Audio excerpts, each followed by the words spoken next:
hello. We're totally ready for today's stream, all of us. Yeah, we are Natural Havoc, as you very well know. We stream the D&Ds live on the Twitches, and we do all that good stuff. We are a group of Twitch streamers, as I basically just said, and yeah, we're going to be playing Dungeons and Dragons, the 5th edition, with a load of homebrew rules thrown in. And yeah, we're not new to D&D anymore, so we can't really use that as an excuse. However, we do have a poorly Lan with us today, but she's going to soldier on through, and she's going to try her best to carry on playing Shion. But if she's a little bit quieter, that may be the reason why. Let us go round the room. And yeah, the internet room, and let's introduce ourselves. So, Mr. Tech Wizard, why don't you take it away? I presume that's me, right? Yeah.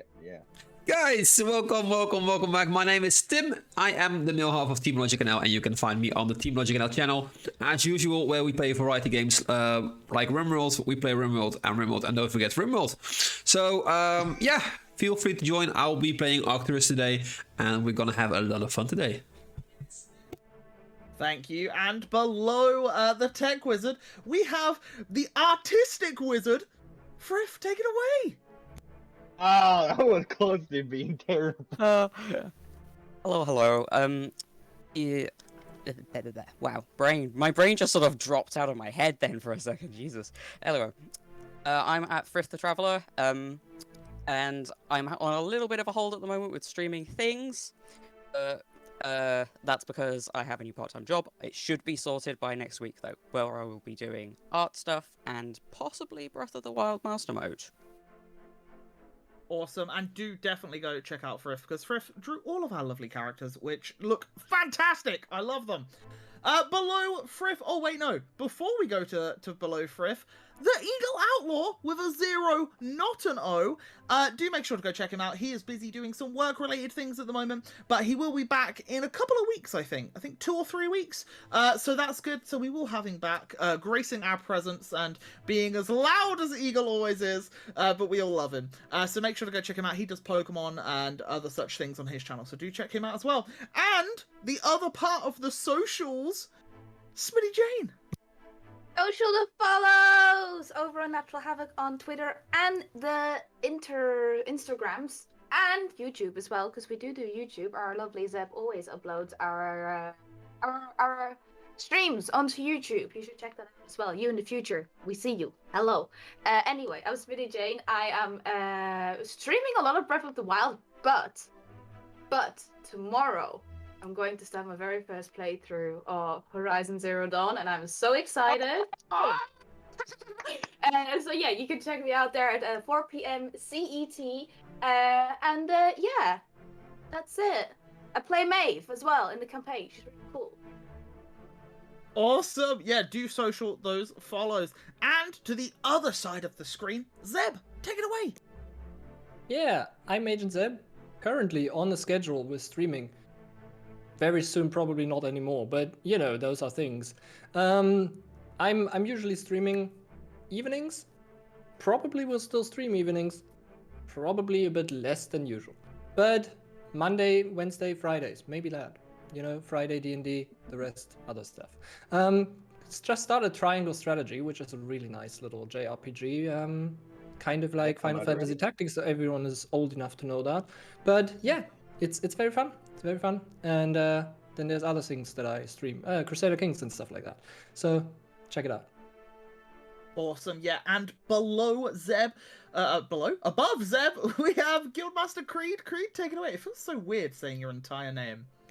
That's just why it's Creedy Boy forever and ever. But hello everyone, it's Guildmaster Creed. I usually stream at nighttime, my time, which is CDT? Right? Yeah, it's CDT. Nighttime, my time. Usually Apex or whatever story game / whatever game I'm playing. I'm thinking about getting Elden Ring since I've seen so much shit on it. And I might stream that because when I was doing my Dark Souls streams, I was successful. So we'll see. But yeah, you can follow Contessa today where she goes into this Sinkhole and we find an Elytrol and then we'll all die horribly. He has no idea what he's talking about, and he'll find out very soon when when she dies. But yeah, above Creed, we have Lan, the very poorly Lan. Please make sure you're all very kind to her today. Yeah, take it away, Lan, if you're able. Yeah, I'm able, but yeah, as you guys can hear, my voice is just shit. I'm suffering from COVID right now, but I really, really wanted to join, so literally 15 minutes before stream, I was like, I'm doing this, I'm gonna do it. So yeah, I won't be talking too much, but I will be there, and I will be rolling, and I will hopefully be making sure that Shion doesn't die. Usually, you can find me over on the Team Logic and L channel, streaming RimWorld, but let's face it, I'm never gonna finish that colony, and yeah, so yeah, I made peace with the idea that I'm never gonna finish it because I won't be able to stream this Monday. So yeah, it's. Well, we did a slight calculation, and by our calculation, we might have a second chance at next month. Yeah, something like Nice. that. I won't even be able to stream for the next couple of Mondays, so I'll probably be shifting my streams to Wednesday or something like that. So yeah, look forward to that. Yeah, make sure that you're on the Discords and all of that, and you'll find out all the information of when they'll be going live. So make sure you do that. Yeah, myself, hello, I'm the Onion Soup. We do oniony things, we do soupy things. I like to refer to myself as the Batman of Twitch, without the martial arts, without the money, and without the dead parents. But I do hate onions and hate soup and go by that name. So does that... Sure! So yeah, that's me. I do Pokemon, I do other such things. We're doing some Horizon Zero Dawn, and we're doing some other things. But yeah, today we're going to be doing some D&D, of course. Don't forget to check out the YouTubes, I think it's already been said, and all the other things. Join the Discord for all updates, recaps, and all that good stuff. But yes, yeah, I think, are we ready for the recap? It's a bit of a long one this week, because you guys uncovered quite a lot of information. Right, I think we're ready. You know what, we're just going to go for it. So, last session, we started off with the party waking up within the Ruby's Rest Tavern. Andros was up earlier than most and got himself prepared for the next few days ahead of him. He spent some time writing out a letter addressed to the party and decided to place it within Maeve's chambers. As he was leaving, though, she awoke and asked why he was there.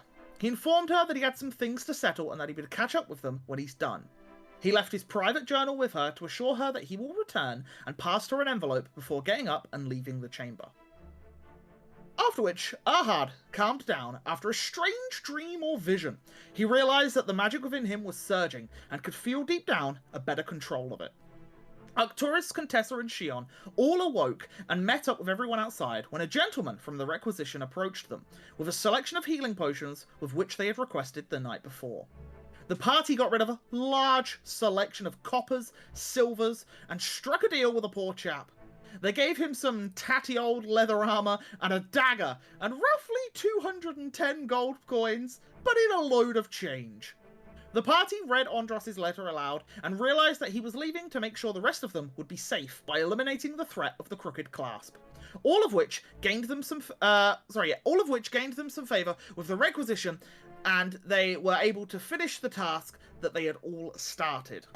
Within the envelope was Andros' wooden carved necklace of the letter N, with which he had worn throughout their adventure thus far, and had gifted it to Shion for safekeeping. The party left the tavern and headed toward the Oaken Stag to retrieve their small fortune that they had left with Galoin, Tenko, and Socks. After which they headed towards the council chambers in the hopes of meeting with the halfling man who gave them the task of dealing with the sinkhole previously. Upon entering, they saw Estefan Gibblebottom hard at work. Then, with a pleasant greeting and the occasional slip-up of their names, Estefan informed them all that another group had taken on the task, and the original price of 2,500 gold was now cut down to 1,500. The party began haggling for a better price and asked for 100 gold extra and 750 gold up front, just as the other group had received a small sum up front as well. Mr. Gibblebottom also, that's such a hard name to say, Mr. Gibblebottom also informed the group that a researcher was to make their way toward Erenthal to investigate the cause of the sinkhole and asked if she could accompany the party along the way. Harebell Landy, an older halfling lady with round-rimmed spectacles, had grey hair tied up into a bun and a rather large hiking stick. The party headed out towards their wagons with Harebell and started to ask more of her background and who she was. After which they all boarded the wagon and set out onto the road to see if they could help Erentol with their disaster. The journey took them around about 2 days. On the first day of travel, they began to bond with Harebell, learning of her medical background and her infinite wisdom and knowledge. Also during this first day of travel, they stumbled across a large mound of twigs, earth and fur, and upon closer inspection, Harebell realised this was a griffin's nest, and within was still one intact griffin's egg. However, Harebell could tell the infant within was weak of heart and would need constant care and warmth. They took the egg in and began to wrap clothing around it, while Contessa tried healing the infant with her divine powers, to which she was unsure whether or not it worked. The party then made camp, keeping watch for any dangers and making idle chit-chat, getting to know one another. When they awoke, they set back off onto the Boar's runway towards Erentol. An entire day passed with no dangers and no events happening, until they eventually arrived just a little ways out from the town of Erentol to a small barn surrounded with palisades and spikes defending the location. Erhard and Arcturus decided to send out their familiars to scout out the location. They found that there were guards patrolling the perimeter, and there was a pyre out the back, full of lizard-like burning corpses. The party decided to approach, and as they did, a young woman wearing dungarees, Wellington boots and a straw hat seemed to be the one in charge, and greeted the party, informing them that beasts don't often roam this far, but a few had. Everyone should keep their guard up, she said, and she let the party know that roughly 30 people are living within the confines of the farm, praying each day that the Scourge of Erentol ends, and that they can go back to their homes. The party then began to inquire about a group of people coming here within the past couple of days from Arkenvale, from which she informed them 13 people came and went into the Sinkhole just a day ago, but only 6 returned this morning. All injured and had all lost hope. The party spent some time getting to know the locals and hitched up their wagon and horses. Erhard decided to play some music for the people and try to raise spirits, while Contessa tended to the wounds of the few folk here with Harebell, while the others got chatting to the 3 dwarven men and company about what had happened down in the Sinkhole. They were told that there were more than just one reason, and wanted to find their ways to the Halls of Dwaladin, a mine/forge that was blocked up more than 700 years ago. Harebell recalled a tale of Dwaladin from a book that she had read, that the reason the halls were blocked off was due to them uncovering a portal to the fire plane, and that monsters began pouring through the gateway. Harebell addressed this to the party and the dwarves, to which the dwarven brothers shook their heads and began muttering that it's all made up to keep people away. The brothers began introducing themselves as the Hammershaft brothers, and that their grandfathers and great-grandfathers laid a claim to the riches of Dwaladin. They agreed to give the party 500 gold pieces up front, plus a share of the wealth from the halls if they agree to accompany them there, all while clearing out the sinkhole of the lizard-like creatures. The party decided to give the 3 remaining mercenaries 250 gold pieces to protect their wagon while they were down in the sinkhole, to also protect Goloin and the animals, and the mercenaries agreed. And the group decided to take rest. In the morning, the party began plotting and planning of how to deal with these lizard-like creatures. And as they awoke, they packed up their things and headed towards the town of Erentol. A few hours of travel had passed, and they began to see what remains of this town. And now we will cut back to the party, as some of you are sat in the wagon, some of you are walking beside it, and you are just coming up. You're probably about 100 foot away from the edge of this town. And as you all slowly start walking, you feel the trickling of rain. The first time you've felt this since some of you being here in Veritas.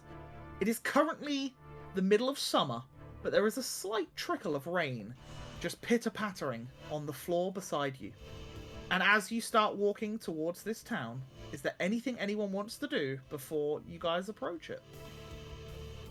Maeve's going to breathe in like that smell when rain hits the road after a really long dry period, and just like that when like sort of grass and like that wet forest smell. I'm guessing there's some bushes or something around us. Yep. And she's just gonna be like, adore the smell that she's smelling right now. It reminds her of home. Yeah, and as you take in that smell of dampness and like the woodland area and the overgrown trees and grassy areas around you, you get that sense of home for just a brief moment. It doesn't last long until you start to smell a vulgar, aggressive scent wafting from the town. Anyone else? Well, you, What was Not that? even me. you said we're getting close to the town. I think I would like to send Olaf into the premises, kind of, and just skitter about and check if he maybe detects anything, and Sure. just being a weasel. I will read out the description of the town then, and this is predominantly for Olaf, but all of you will start to see this as you start to venture in. But yeah, you see ahead of you the slightly dilapidated town with knee-high grass lawns, overgrown hedges, smashed windows, and boarded-up homes, left in complete and utter disrepair. As you walk down the streets, each footsteps echo in this ghost town. You see at one of the buildings a figure watching from an upstairs window. However, when you turn to look to get a closer look at who this person is, they vanish from sight. As you begin to walk towards the center of town, you can see, littered amongst the floor, bones of the long-deceased livestock within this town. You see a few lizard-like corpses strewn across the street, one of which is pinned to the side of a building with a rather large sword. There are clear signs of battle here. The rain begins to trickle down as if the heavens weep at the sight of this town. And eventually, as you get further and further in... Can I that you mentioned there was a house where he saw a figure that disappeared. Can you get closer to that particular house? Yeah, so I will say this: Olaf sees this, and then you all see this afterwards, like a short time. So, yeah, as you start to approach, yeah, you now recognize the house that Olaf saw the person in, and when you got there, the person had gone. But yeah, you see this house, and it's all boarded up. But the upstairs windows, you can see that there are like curtains drawn, but there are also boards at the windows as well. But you can make out the fabric at the window. Yeah, is there a way of, I don't know, like I was thinking in the sense of like kind of stealthily, carefully Olaf going into that particular house and just checking what's going on in there. Yeah, sure. Yeah, you can send Olaf in. Roll me a stealth check for Olaf then, please. Would you continue on and let Olaf just deal with that and then come back and then have him come back to you? I would assume that I'm sitting in the wagon and Yeah, sure. checking through him. Yeah, no worries. Yeah, so that I can So be as- more perceptive of it. Yeah, no worries. So as the rest of you travel through, you eventually get to the scene of the sinkhole. And you can see around about 5 or 6 buildings that have completely collapsed, with just various walls protruding from the earth where the rest of the building maybe once stood. But you see a large 100-foot diameter circle in this town with rubble, bricks, and just debris all concaving into it. Around the perimeter of this circle, you can see these large wooden fence-like constructs with spikes sticking out, with all the spikes facing towards the center of this hole. And on these spikes, you see a couple of corpses of these lizard-like folk, as well as blood tarnishing all around them. We will cut to Olaf real quick, as Olaf sneaks on in. How are you trying to get in? Where's your angle? Well, you said there's boarded up windows. Yep. I would assume there's like gaps in between Yeah, the some of the planks and glass is stuff smashed, and yeah. that he's gonna be able to slip through. Sure. But always like keeping his senses about, and mainly smell, because first of all we know there's smelly creatures around, but Yep. also it's probably dark inside, so he can't see that well anyway. Yeah, the vision isn't great, but as Olaf sneaks in, and he goes through the ground floor, like the living room window, and as he does, he doesn't see anyone. But he can hear light footsteps above him. And would he go up the stairs? I think I would tell him to carefully go upstairs. If he sees someone, to go back down and hide, and snap out of it, and tell the rest of the group that there's someone clearly in that house. And I will say at this, Olaf climbs the stairs, clambers up, and as Olaf peers round the corner of the stairs, he can see into one of the rooms. And in that room, you see 2 young children and an older man. And the man is feeding the children. He's got them like bowls of like what looks to be like dried food, and he's passing it to them, and they're eating. And yeah, you can hear a brief conversation in common, basically of the children asking when they can see their mother again, and the father immediately tries to change the topic. Alright. But I would say, yeah, at that point, because your order was to get Olaf to come back, Olaf then leaves that building and comes back towards you. The rest of you, as you pull up towards this massive sinkhole in this town, you do see one of the lizard-like creature's bodies fall back off of a spike and start sliding down into the sinkhole. And from where that body fell, you see an elderly half-elven man who has like a hiking staff, and he is using that to push the bodies off of the spikes. And this is what you see as you get there, and the rain is just pitter-pattering all around you. Lovely. As an engineer, I would like to see for something that explains how the sinkhole was formed. You know what I mean? Roll me, roll me an investigation check. Investigation. 13. I would say with you have like good knowledge on how things are held together. From looking at this, I don't think this is a particularly hard check. I would say it's definitely something has give way beneath it to create this. And whether the natural caverns have stopped this from collapsing further, you're unsure. But there was clearly something beneath this hole that was holding it up. And whether it's been tampered with or whatever, you wouldn't know. You wouldn't know. Yeah, guys, if I look at this construction, something looks, well, I would not say odd, but something was holding it up. And now it seems that it's not holding it up anymore, and that's how the hole got there. So that might be interesting to keep in mind. What do you suggest we do? Jump in? Well, I would not suggest that, but that's because of other reasons. But yeah, Try it out. So you're saying it just looks unnatural?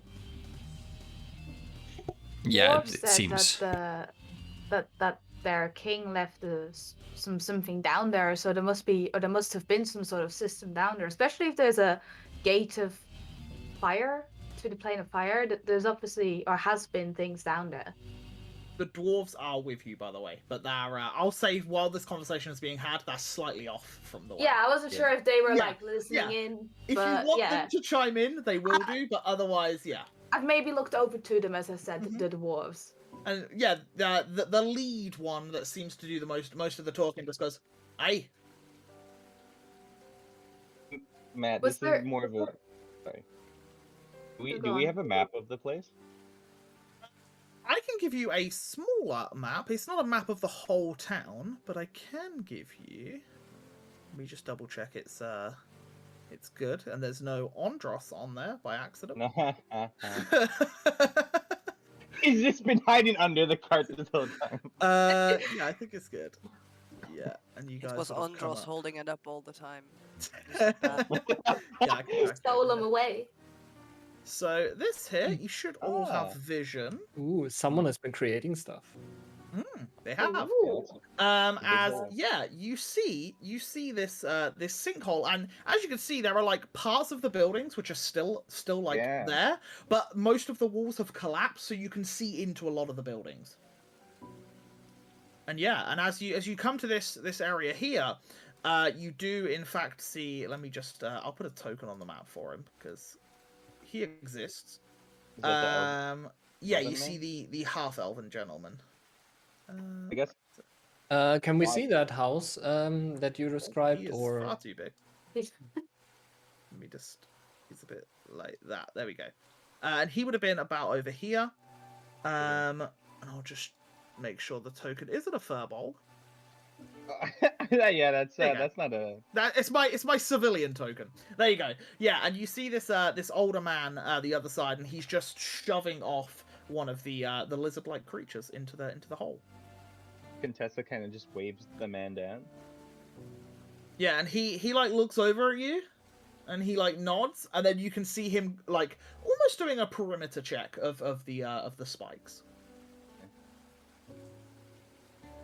Maeve's gonna look to the dwarf that has done the speaking so far, and nod over to where that lizard body is sliding down the hole. And is that how you got in as well?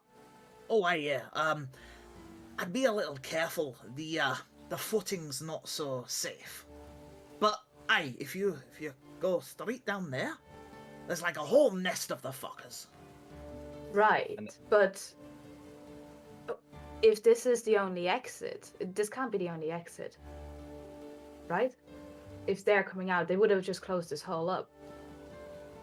Oh no. So when we got here, there was rubble over the top, but apparently it doesn't stop them. Apparently they push through. No matter what's put over there, they want to get out.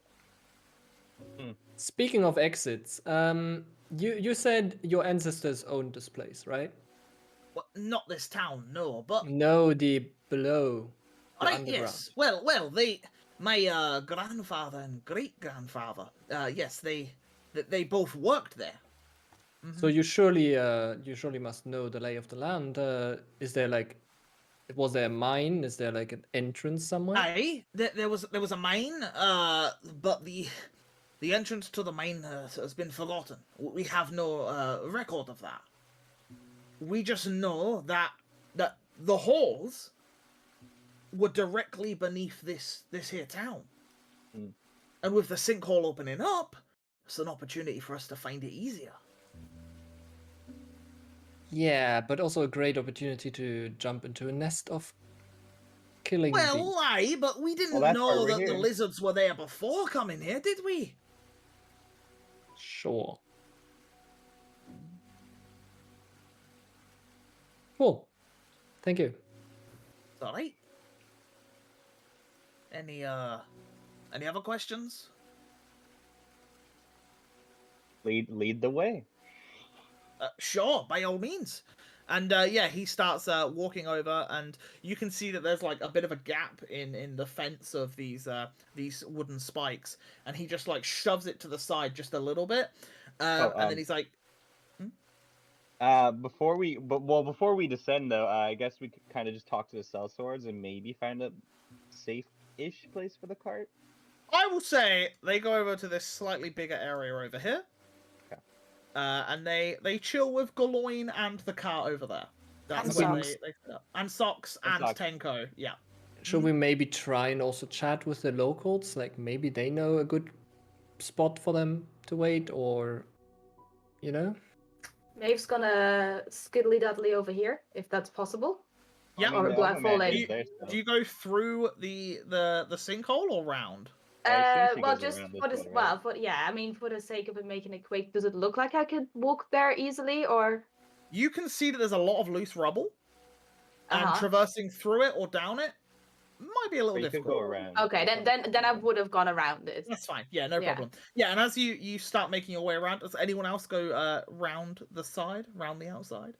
I guess Contessa follows there because why not? Okay. I'll, Yeah. I'll also follow, and simultaneously I cast my armor of shadows just in case I Yep. fall and I tear up my pretty dress. Not a problem. Speaking of clothing, Shion, do you want your cloak back? Oh, you can keep it for now, darling. Fine. Maeve's gonna look back as well to see, like, Hairbell, are you coming down with us? Or are you staying out to investigate? The hairball kind of looks back and is kind of a bit taken aback. It's like, oh, I fully expected to go down with you. I'm not going to just leave you to go into this on your own. Oh, That would be kind of presumptuous of me. I have my own physical talents. Of course, I'm going to help you as much as I can. It's my obligation to. You're more than welcome to come with us. I wasn't sure if investigating meant the whole or coming down with us. As far as I can tell, it is all very much the same thing. We're not going to get very much of an answer by not investigating properly, shall we say? And Hairball as well is going to sort of like hesitate for a second because she's remembered what she was reading the night before they set out, and on hearing what Arcturus has said about something coming down underneath through the mine tunnels or something like that, and it collapsing the sinkhole from underneath, is going to let everyone I know what little information she could glean about what could have caused the troglodytes to come up. With her little research that she did the night before about the gate to the plane of fire, like I'm not sure, but it occurred to me that if they were content to be in their tunnels so far beneath the earth for so long, if they were there when these fellows' ancestors were there as well, would something very dangerous possibly have driven them up from the depths? That is my concern. That is my concern at the moment. But I am still going to come with you. I wouldn't leave you to it on your own. Sounds like a very valid concern. Mm-hmm. They've become prey, but to what we don't know. Indeed. Can we smell them, by the way? Can we still like? Oh yeah. This yeah. As you got to Right. the sinkhole, You It- can, Shion. It was it. Yeah, I can't because I know. And now I forgot what I was gonna say. yeah, the but- center of this hole is Okay. definitely the source of this smell. But darling, who would eat something smelling like this? Well, maybe this is kind of a delicacy somewhere else in the world. Yeah. Nevertheless, it is a valid concern. And yeah, at this, the gentleman seems to be the older gentleman seems to be affixing some sort of rope to what looks to be like a slightly broken like spike, and he seems to be like tying it round and making sure that there's strength behind it so it doesn't break on like next impact. And it's just as you all start approaching towards him, and he like turns to look at you but carries on tying the knot. I guess Contessa just asks, do Do they usually crawl out into the spikes or what? They're not the most intelligent.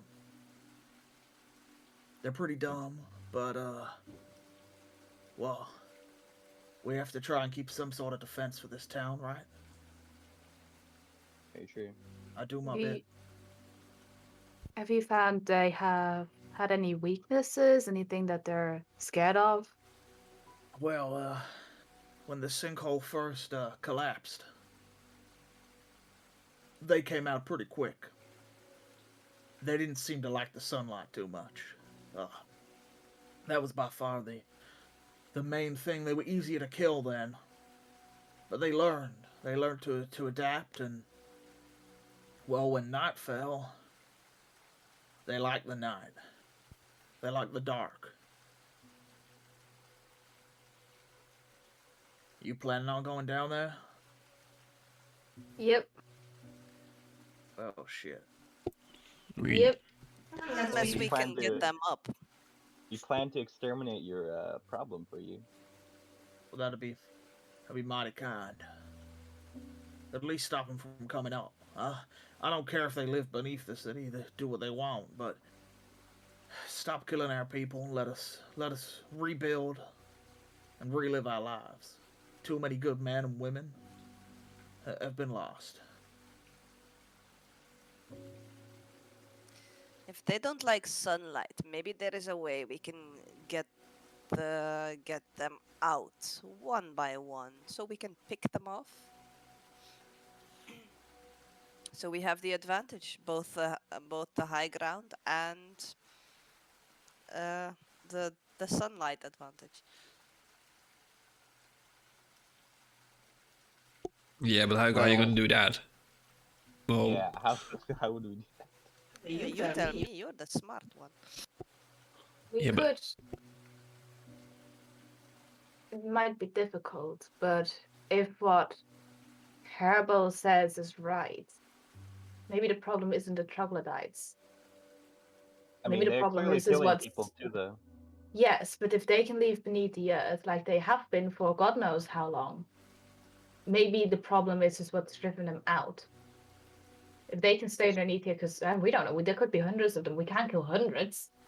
No. The problem But we- might be something else. What we need to get rid of. Yeah, but we still have to fight our way down there in the first place. Sure, but we might. The better thing might be to figure out what's driven them out rather than just trying to kill every single troglodyte that we find. Well, yeah. Yes, I would say so. Letting them go back to where they would prefer to be would seem like a better solution than trying to get rid of all of them. As you said, we do not know how many there are. The problem I could see, apart from having to get down there in the first place, would be what is more dangerous than an entire nest of troglodytes? Yeah. A lot. Exactly. A lot of big bad things. You see, I- it does not take just another pack of wolves to drive the first pack of wolves out of the forest. Something much bigger than them has to come along. Yeah. But can we beat the We big just thing need is to the be real careful. question. We don't even know if we can beat the troglodytes. Oh. You should There's only go back. one way to find out. Yeah. Just have to This try. is true. Exactly. If you do not try, you do not know. Yeah. Exactly. Contessa's gonna go behind with the dwarves. Science 101. Yeah, and he continues. The gentleman finishes tying the knot. He does a strength check on it, and he tries to bend it back, and it seems to be sturdy, this spike. And he as he stands up, he says, "Well, good luck to you all. I really do wish you the best. If you need anything, I'm just a few houses down." Thank you. That's very kind of you, and the same to you if you need our assistance Thank you. over here. Well, good luck. And yeah, he picks up a bundle of rope, puts it over his shoulder, and a sack of what looks to be nails. And yeah, he starts walking away. Do we have enough rope left? We might have need of some. I have my rope. We have Erhar's magic rope. What magic rope? It's normal rope. It's just hempen rope. But it's good. Yeah. It's good rope. Yeah, I Right got then. rope too. I'm going down first. Come on, boys. As the three dwarves all start, like, very carefully walking down down this verge. Contested. You go, guys. Contested closely Yeah. follows. You follow? Okay. will follow. Anyone that decides to follow, can they please roll me a dexterity check? That's my worst check. You have the climbing boots, isn't it? Oh wait, I do. Let's go, Oh! Contessa. Oh my lord, we're all spiders. Okay. Okay, I But that guess. didn't- Okay. Wait, that didn't Oh, add dexterity my, or I'm a saving? mix-up. Sorry. It doesn't matter, does it? It's the same thing, right? Oh, I did Yeah, a saving think- one. Yeah, no, it's fine because I think both of you don't have a plus to your save. I same think modifier. It's fine. Yeah, so Yeah, same modifier. So, all of you succeed. As 12 was the DC. Oh wait, Hairbell hasn't rolled. She going in? Oh, We can't hear you again. your mic's gone. What did you do?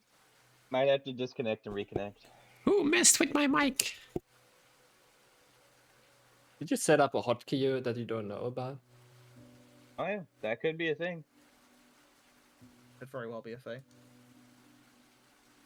But while we wait for Hairbell's there we go. voice, We go, there there we we go. go. There you go. Could you Alright. please roll This a is my mic, it's dex? just the worst. That's okay. Could you please roll a dex check for us, please? This is Uh, not a save. Flat dex. Flat decks. I should just do flat decks again. On the left-hand side where all your attributes are, just click the word Yeah. dexterity. Yeah. I think you'll be fine because you're very dexterous, but just there we go. Well, or not then. Never mind. And yeah, I'll just slide into the sinkhole on my ass. That is fine. yeah, so Slides in the nice. As you all are walking down, minding your step, a few of you like slip but catch yourselves. Like Arcturus, you have a bit of a rough time, but you manage to keep your footing. Hairbell walks on up. Piece of cake. I've walked up mountains before, and as you dig the hiking staff in to try and get some sort of like leverage, and you step, you cause like a mini gravel avalanche. As the gravel underneath you just gives way, and you kind of start surfing down towards the center of this hole. I now need you to make me a dexterity saving throw, please. To see if you can catch yourself before you fall into the center of the hole. Can we react to this at Wait, all? yeah, like, do with the we? time as Contestant we do notice? this? Does contestant notice? Does contestant notice? I would say whoever was last, so because Erhard rolled last, Yeah. I would say Erhard, you are close to Hairbell. What would you like to do? I would like to take one end of my rope and hold it very fast and throw the other end towards the hole so that potentially if she slides in, Oh, she can Hairbell grab can it. catch. Sure. You know what? Sure. Yeah, if you're throwing rope, Hairbell, I will say that gave you advantage, so you get a 23. As you manage to grab onto the rope, you are like face first in some gravel, but you are like inches away from the center of the hole, as all of you are starting to slowly traverse down. Contestant just gonna this cheekily sinkhole. say, "Excited are we, Hairbell?" Ugh. You don't have to Well, go in first. Well, slip-ups are bound to happen sooner or later. I'd rather get them out of the way now. At least they didn't fall straight in. Yeah. Are you alright? Oh yes, yes. Don't worry about it. I've had more than my fair share of slip-ups in my time. It's fine. Alright, well, yeah, sure. Well, did we leave the egg in the cart with the horses, by the way? Just I quick would say thought. you did. Okay. I would say you would have Okay. done. You wouldn't have brought it down into a troglodyte No. infested game. Yeah. Bad idea. Imagine. No, we need to feed the griffin egg to the big bat. Ah, it's bait. Yeah. Yeah. Yes, as you all get to the center of this hole, the dwarven gentlemen, they get right to the edge of it and they say, "Alright, well, there's a little bit of a drop here, but other than that, we're fine. Do be careful. We were here yesterday, and Well, let's just say we may have disturbed them. We killed a few. But there were quite a few of them. So you kicked the hornet's nest already. We kicked a hornet's nest. Maybe not the hornet's nest. Well, they I be- mean, we can go down together. Are they capable, like, asking the dwarves? So you fought them. Are they like mainly close range fighters, or Yeah. do they Claws, use teeth, weapons? nasties. Oh, okay, Mhm. cool. Do they spit stuff? Not to my knowledge. I hope not.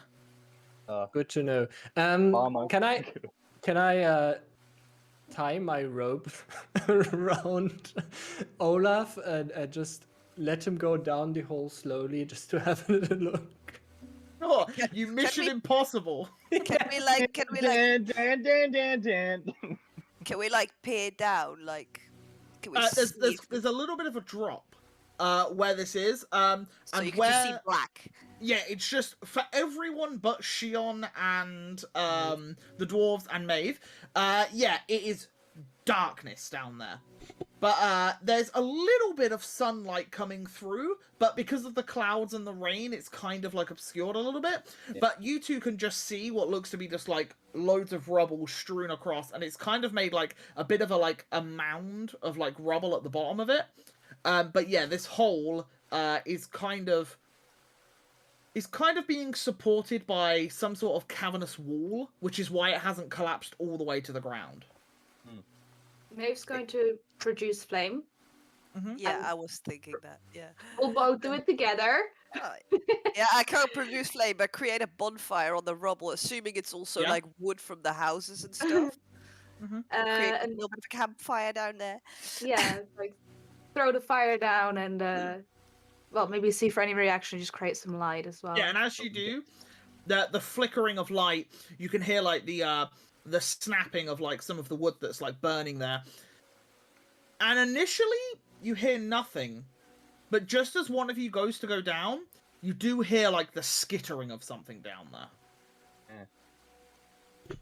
Before going down, Arcturus is going to snap his fingers and summon Kada. Yep. Because Kada can see. Yeah. And at this point, I'd say Olaf hits the rubble next to the fire. Okay. He doesn't see anything Pitch black. close by. Oh, it's pitch black. It's- Well, you there's don't a bit have of that fire. vision, yeah. Yeah. Okay. Yeah, there's a little bit of fire just illuminating like a 5 to 10 foot like radius, but there's no creatures within that direct radius. Cool. Do I see anything at the top that we could tie the rope to? Where you are right now? Yeah. No. Is there no big sturdy rocks, rubble? no something. So wait, how There, did... there are large rocks, but as you've just seen Hairbell, part of the floor could give way. It's raining right now as well. Is the old Yeah. man still there? Up by The old man Spike? is gone. The old man is gone. Dwar- So Yeah. the The other- I'm gonna ask the dwarves how they got back up. Well, we Is that how got they boosts died? out of there, and well, we couldn't get the last guy out. He helped us live though, so that we could come back and avenge him, of course.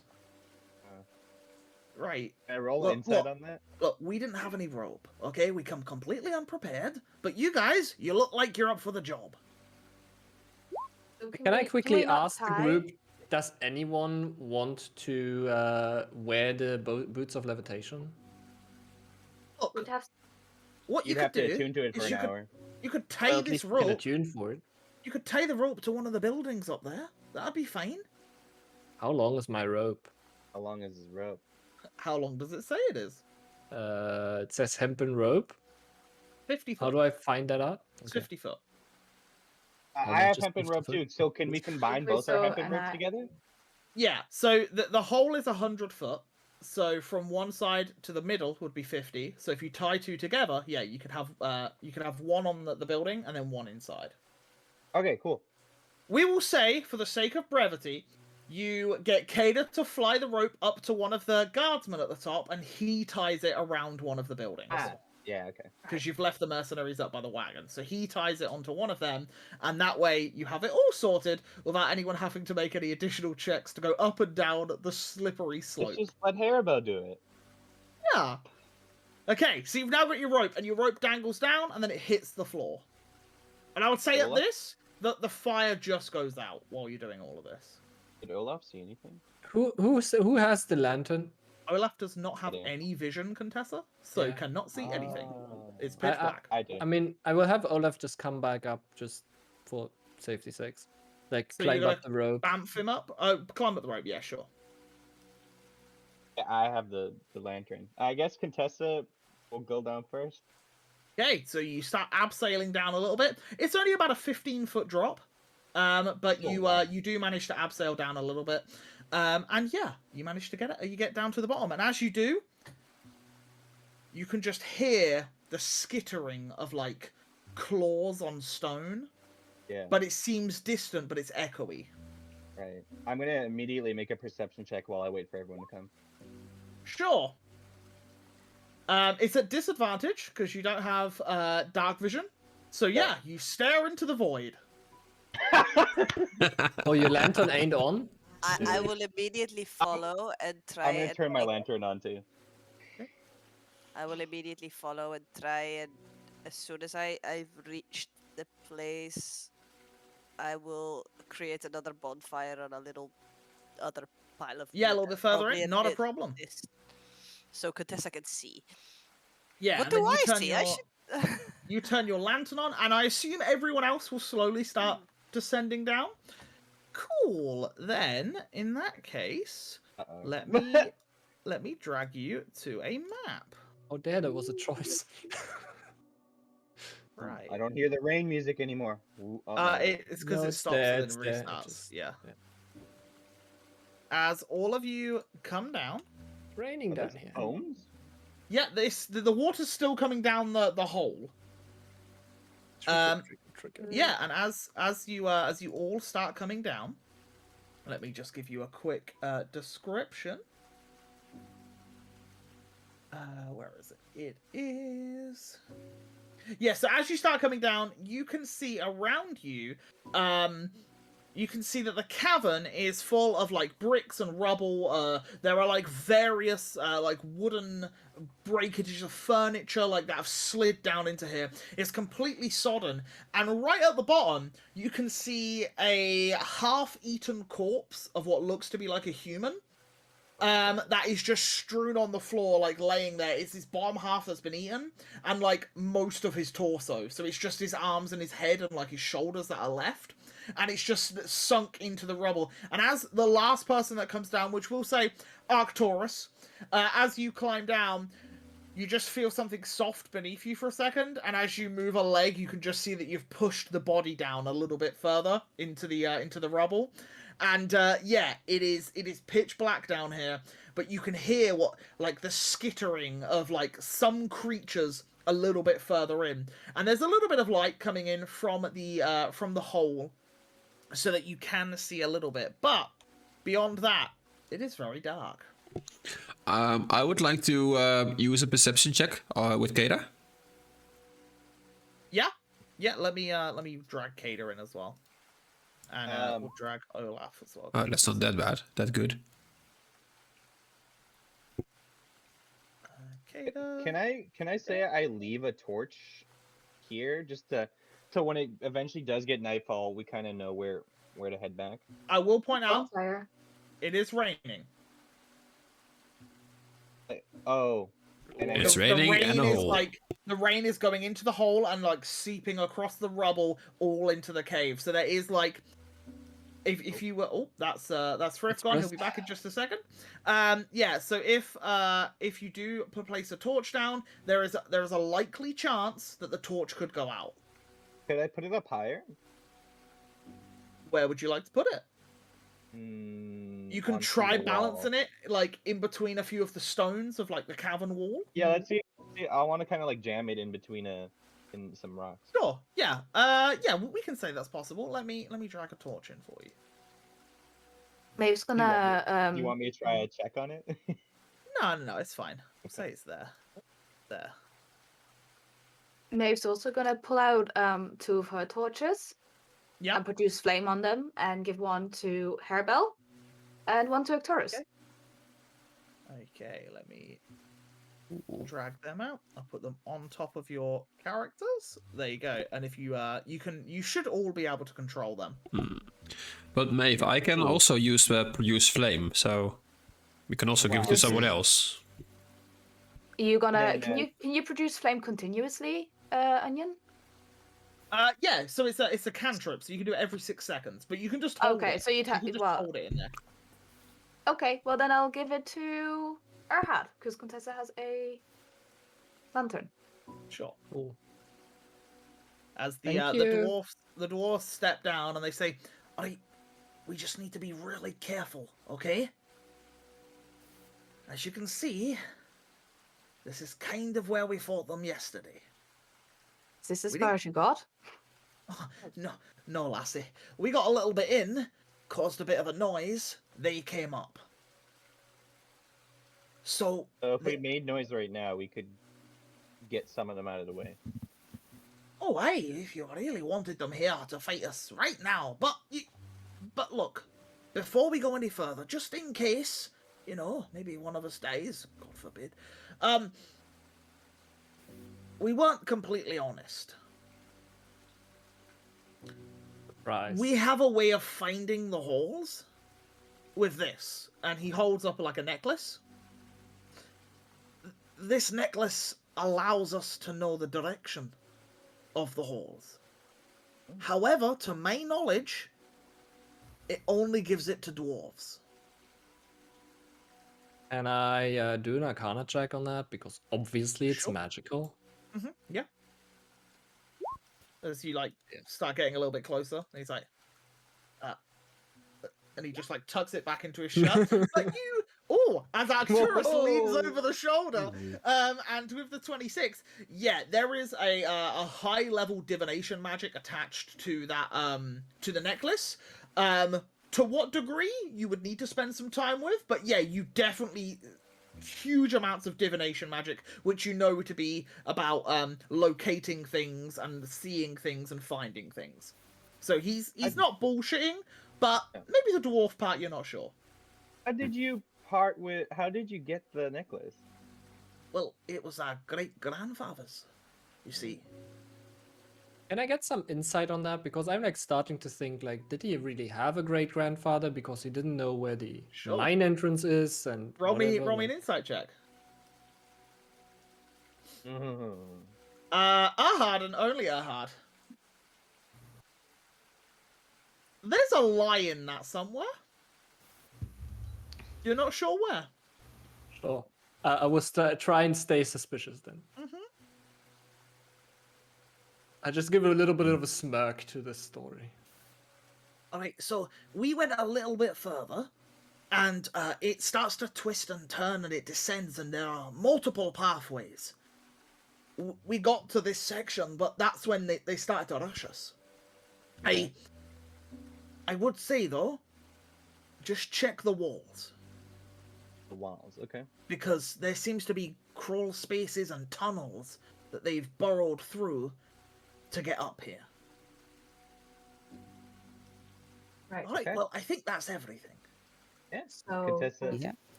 Hairball's just gonna remind everyone as well that she does have a drift globe, but we must be certain that we need to use it when we need to use it. It will cast daylight for an hour. We need to be certain we need it when it's appropriate, because we will only have that 1 hour. Okay. does it follow us? The light? Yes.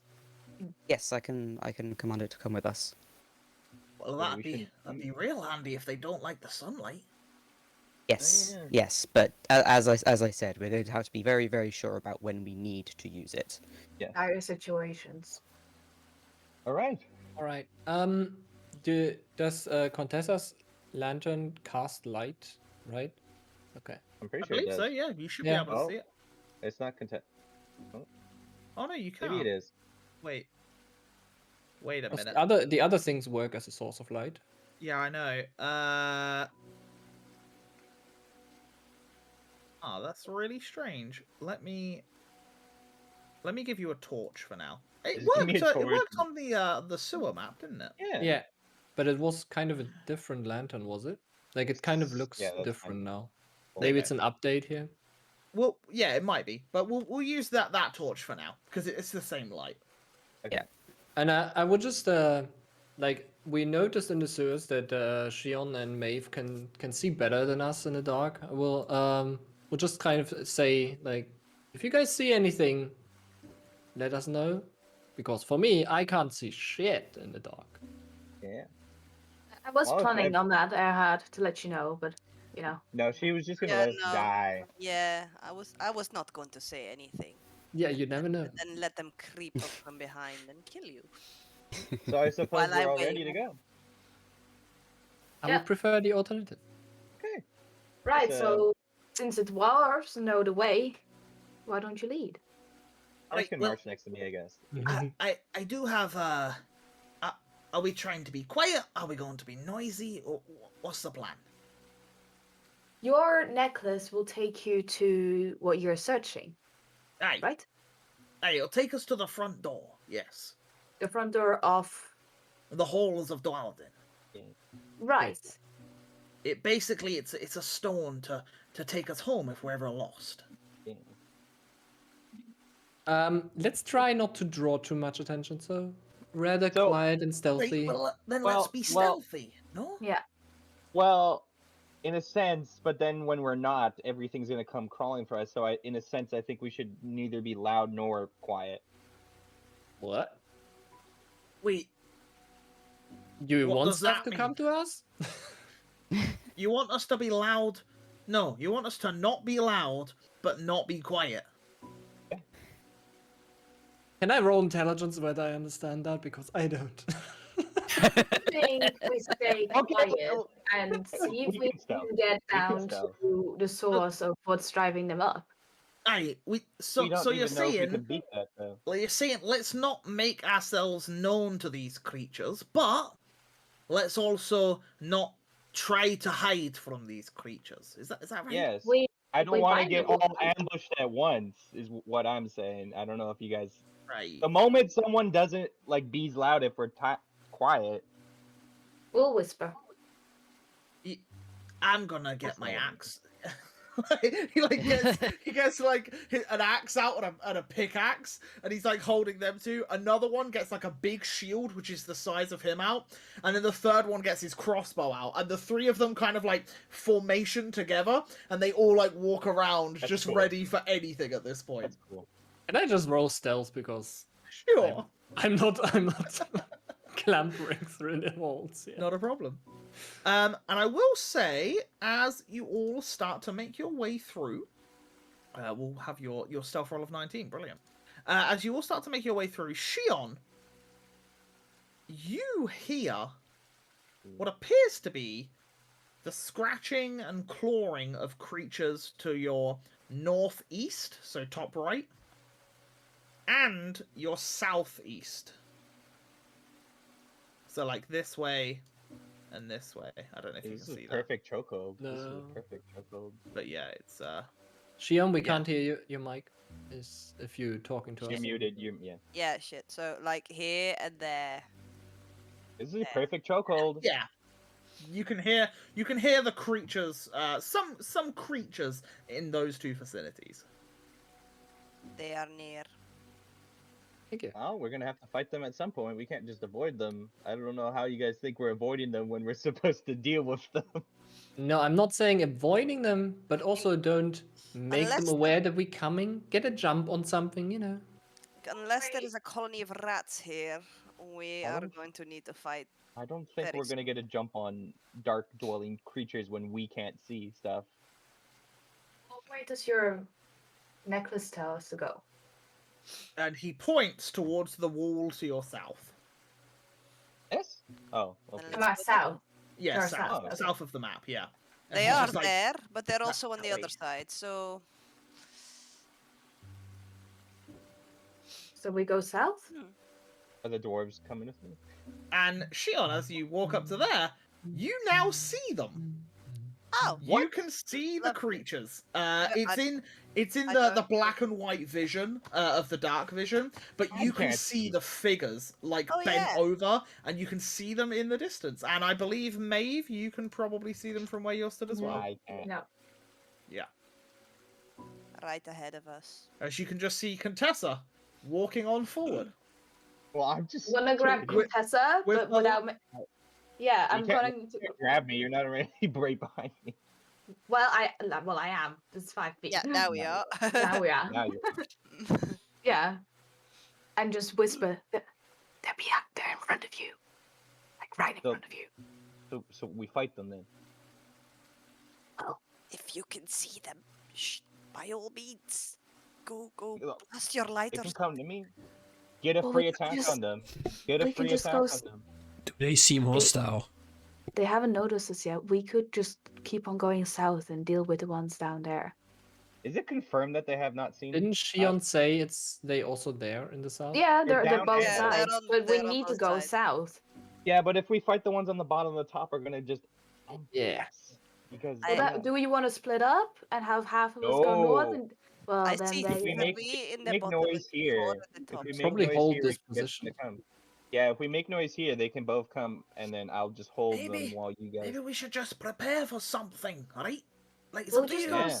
We'll go south. Keep your eyes at the back as well. Could they come from the north? Is there something to like pick a like way.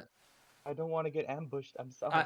I personally would say, and I might sound like Ondros that way, but maybe we should attack first and Yes. not get jumped. Yeah, Contessa. That's what I'm saying. Is we go south because we'll As- run into them south anyway. As you're having this conversation and you're all trying to keep whispered and there are lights still because people haven't turned their lanterns off and that sort of thing, you do hear the noise of some creature as it makes like a shriek as it sort of stands up, and as it stands to its full height, you now see it's around about 6 foot tall. I can't see it. And as it like it, you see Shion and Maeve, you two see the figure like turn to like look in your direction, and it like shrieks again, and then it just starts slowly like stalking towards you. All right, This one here. We need to hold the position. This position. everyone, get your weapons All ready right. now. I believe the coming. luxury of choice is now gone. Yeah. Contessa And- readies her shield and her name. Yeah. Can I And- just throw a fireball like a firebolt that way so that it sort of try to hit him and then Well, could it light light up the light cavern up at the same area time? so everyone can see it? Sure. Yeah. That would be cool. Nate yeah, will go for it. also do that as well. With Okay, a I'll allow reduced both range. of you because you two are the only ones that can really see. You can both make an attack. What, on the same one? I'll say for the sake the he's w- here. Yeah, this one. This one here, the one that's walking. That one. Yeah. Wait, That well, one. I can't see shit, bro. Yeah, you don't have dark vision, unfortunately. I can not. So see the yeah, outline of it.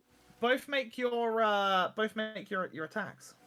Yeah, I can see the outline just a little bit.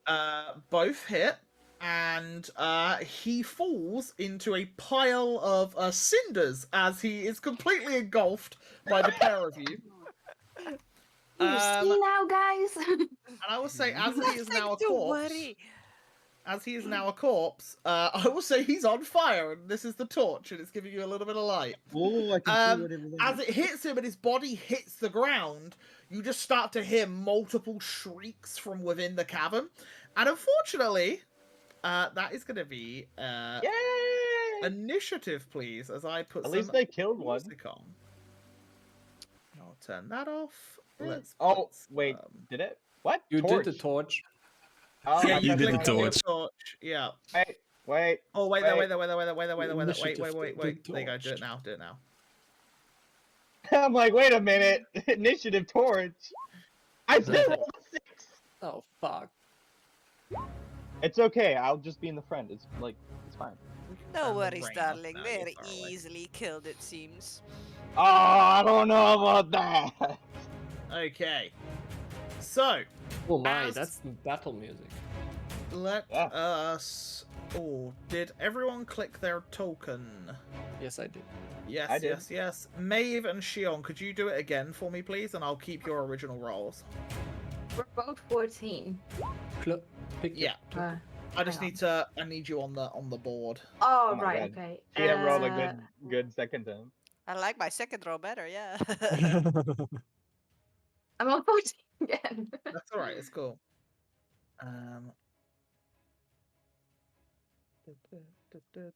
What? Really? How good I Like, suck. is this How good I bugged? suck. How do I roll 9 twice in a row? What? Magic. Okay. So, Maeve and Shion, what are your dexterity modifiers, please? Oh. It's 2. 2? 2. 1. Okay, so Maeve goes before. Troglodytes, what are your no, I don't. Yeah, that's fine. Cool. Dexterity for you. As Arcturus, you're the quickest off the mark in this situation. What would you like to do? Well, Arcturus can't see shit, so that's a bit of a problem. You can just about see this one here, right at the edge of your vision. Oh, the end one. Okay. Yeah, there's one that you can see. Scroll out.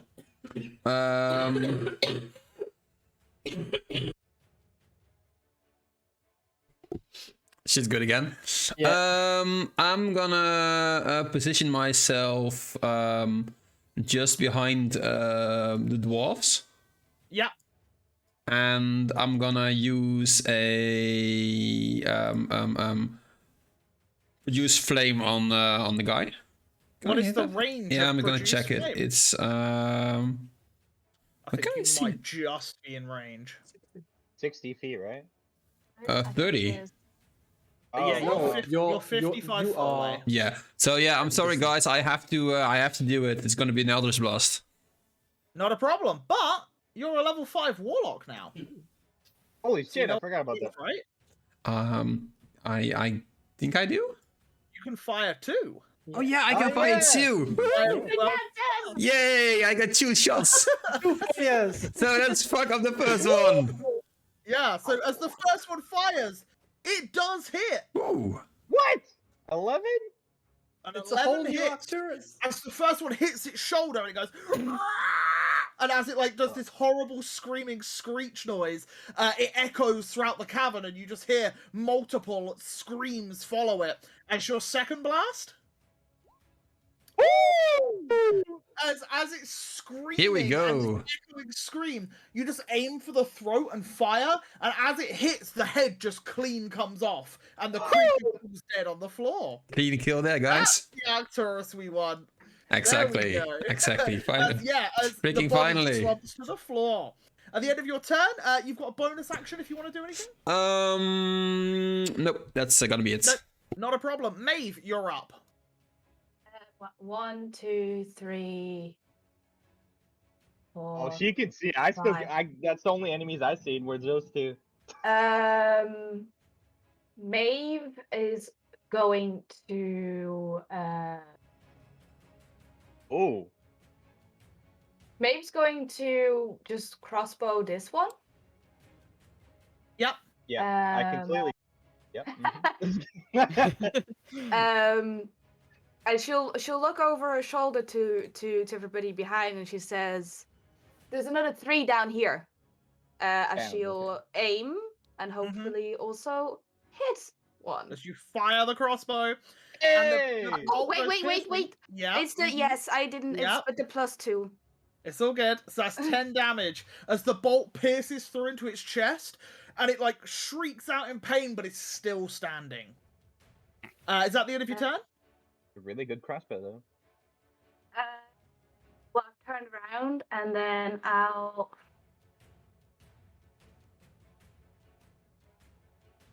That'll be it for now. Yes. Okay, not a problem. Shion, I'll have you're my up. shield ready, right? I'll have my. That's. Okay, yeah. So you Yeah. don't reload immediately. You just pull out the shield. Not a Yeah. problem. Yep. Right. Very see. Because Maeve sort of went on like to the south side. I'm like, I'll go to the north side. I'll go stand in front of Contessa a bit, so I can see like these ones over here, and I'm just gonna chuck my So chakrams there at are them. those ones. I over will there. point out, remember the range of your chakrams. Oh god, what is bow? So your chakrams, I believe, are 20 foot or Yeah. 60, but if you go over 20 foot, it is disadvantage. Well, I'll just put another step forward then. Not a problem. So you're going to chuck it at this first one here? Yeah. That's Wish I could 25 be- foot away, apparently. Oof. I'd hit even. 5, 10, 15. Oh, did you already roll? Ah, okay. So, the first one misses, but the second one does hit. Because it would be at disadvantage, which is fine. So that takes 5 points of damage as it cleaves into the chest of it, and again it shrieks out in pain as it looks towards you. Is that the end of your turn? Yeah. Okay. The troglodyte boys, which ones are these? Oh, these are these guys. Okay. Yeah? No, go. No, go. I'm just. Nope, good. Yeah, scared. as Maeve, you begin to hear more of these troglodytes come storming through. As these all get to here, and then they will dash. Oh, fuck. One getting to you, that one getting to you, and then this one will dash to here. As it leaps past and leaps towards Contessa. That is their turns, though, unfortunately. So that is the end. Hairbell, you can hear this commotion. You can see in the flickering torchlight and burning body light in front of you, all of these creatures running through the shadows. Right. Okay, Harold will just would see if she could run straight up to where Contessa is, so she can get a better idea of what's going on. So, yeah, just that's the torch. Oh, That's fine, right. whatever. Yeah. There we go. As you start sprinting your little legs on over there. And zoom all the way up there. Mhm. And seeing the ones already got up to Contessa, just take that big stick and give it a whack. Yeah, go for it. Alright. How do I do that? Because So in your attack section, it should be in the middle of your screen. Click on the attack that you want, and then it'll pop up in the text box. And if it hits in the text box, click the name of the attack.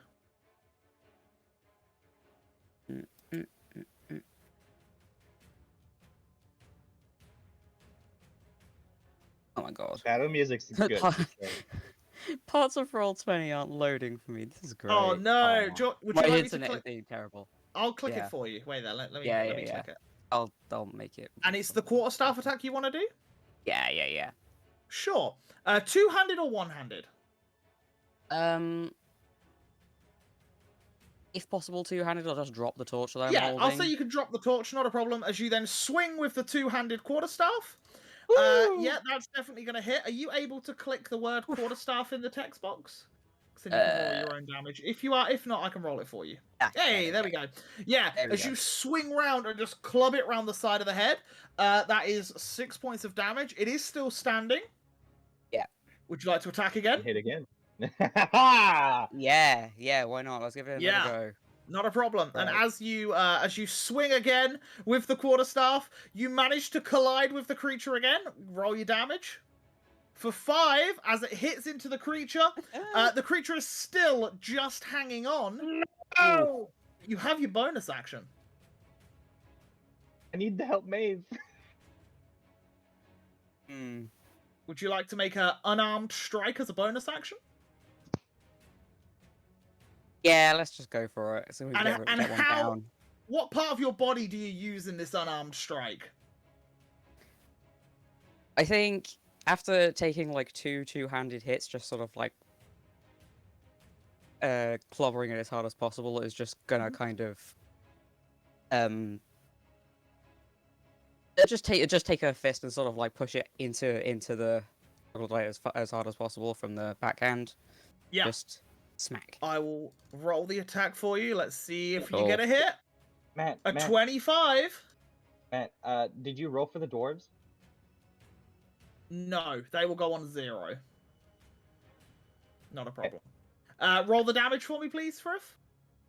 An 8. There we go. And as so you hit the creature once in the side, and it like looks to you and starts to roar, and then you spin the quarterstaff around, you cleave at the leg, and as it falls to the ground, it goes to reach out and claw you, and you just like 1-inch punch it square to the face, and as you do, it just like caves in a little bit, and the body lays limp on the floor next to you. As you kill one of them. Crazy. Awesome. Brilliant. Is that the end of your turn? You've still got a little bit of movement left, I believe. If I got that little bit of movement left, I'll see if I can. I'll leave the torch where it is and go and. Yeah, I think go you've up got towards where 10, Maeve is. 10 or 15 feet, I think you've got. 15. Let's see if I can actually Yeah. grab this. Can I? If you drag over it, you can grab Yeah. both. Okay.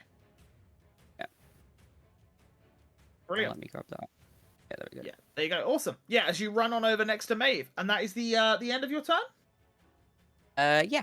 Yep. Sure, not a problem. Next up is the troglodytes, as unfortunately, these boys only see one target. As they all run up towards Shion. Yeah, dead. We will get to their. Oh no, we'll do their attacks first. Why not? This might hurt.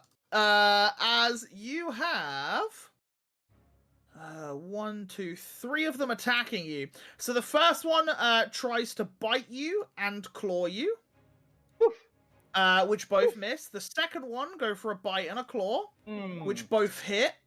So I believe 18 hits, right? Is that correct, Shion? Yep. So you take a total of 9 slashing and piercing as one bites into your shoulder and then claws across an arm. And then the final one will do the same, which misses and misses. So you take a few blows and a few scrapes as you're fighting these off. Next up is the second batch of troglodytes, which one can get to there, and the other can't quite get there. So one will attack towards Maeve with a bite and a claw. So an 8 and a 17, Maeve? Does that just miss? More? Yeah, there we go. And then finally, we have the last batch of troglodytes, which go a sprinting. Up to there. And that one just gets into view there. As that is the troglodyte's turn. Oh no, would they dash? No, because they can see they can't get there, so they won't. So yeah, that is the end of their turns. Contessa, you're up. Tessa is immediately going to cast what the frick is it called? Is it Shield of Faith on Shion. Okay, so Shield of Faith on Shion. Shion, that gives you a +2 to your AC. I'll just put it. And I in believe that chat. is a bonus action. Yeah, it does require concentration. So Contessa, if you do take damage, do remind me that you are concentrating, please. I must downright Um, be sparkling right now from all the shields. Yeah. The problem is, can I even go here? Yeah, you can. Yeah, so that isn't like to the ceiling. That's just like a clambering of rocks there. But yeah, you can climb on up and attack. Yeah, by all means. Who's in more? Well, I mean, seeing as I just gave Shion some extra AC, I'm gonna go help Maeve here. Okay. Um. So yeah, so you clamber up onto the rocks. Yep. And then I'm going to one-handed my the one in front of me. Ooh, does that even hit? As you cleave with the nail down towards it, it manages to dodge to the side. Woo! Can I even use my extra attack? You certainly can, yeah. Oh, okay. Then I'll do another. As hit you reel towards it. back and swing again, With more accuracy. as you plunge it into its face, and that is exactly enough hit points to kill it. Nice. As that one And- besides Maeve falls. Yeah. I'm gonna just yell at Erhard and the dwarves. Help Shion! Very well. Ahad. I'm sorry, but I'm gonna ignore that because I have a big thing I want to do. I will cast a fireball. Okay. You gonna hit me? You gonna hit us? I'm gonna wait. I'm gonna cast it right there. Okay. Because You it wanna has a cast it there? 20 radius, right? Okay, give me 2 secs while I grab the fireball effect. And it's how big? 20-foot radius sphere centered on the point. So, how many squares is that? 20-foot 4, radius is right? No, that's a It's 10-foot 6. radius, so it's double that. So it's 8. Yeah, 4 times. Yeah, yeah. 2, 3, Like, it's 4, That's 5, 6, huge. 7. a It's 20 one more. radius away from that. No, it's Yeah. 4x4, right? So it's Yeah, like that. 20. That should be the center of it, and that's 4x4. That's right? 8 by 8. That's 8x8, yeah. That's But how if it should it's- be, right? 8 by 8. Yeah. Yeah. Yeah, because 20 from the Sorry, middle, all the way 20 around. from- Yeah, Yeah. Oh, right, okay. Yeah. So, It's just huge. yeah, Burn, baby, burn. that hits all of them. Oh god. Do you want to roll? Oh, you've done it. Okay, 26 damage. Each creature must make a dexterity saving throw. The I'm gonna let target you in that... a little secret here, Zeb. Yeah. They have 13 hit points. So they're all Yeah. dead regardless. So even if they Well, they succeed, did they anyway. take half, which means they die. Well done. They all die.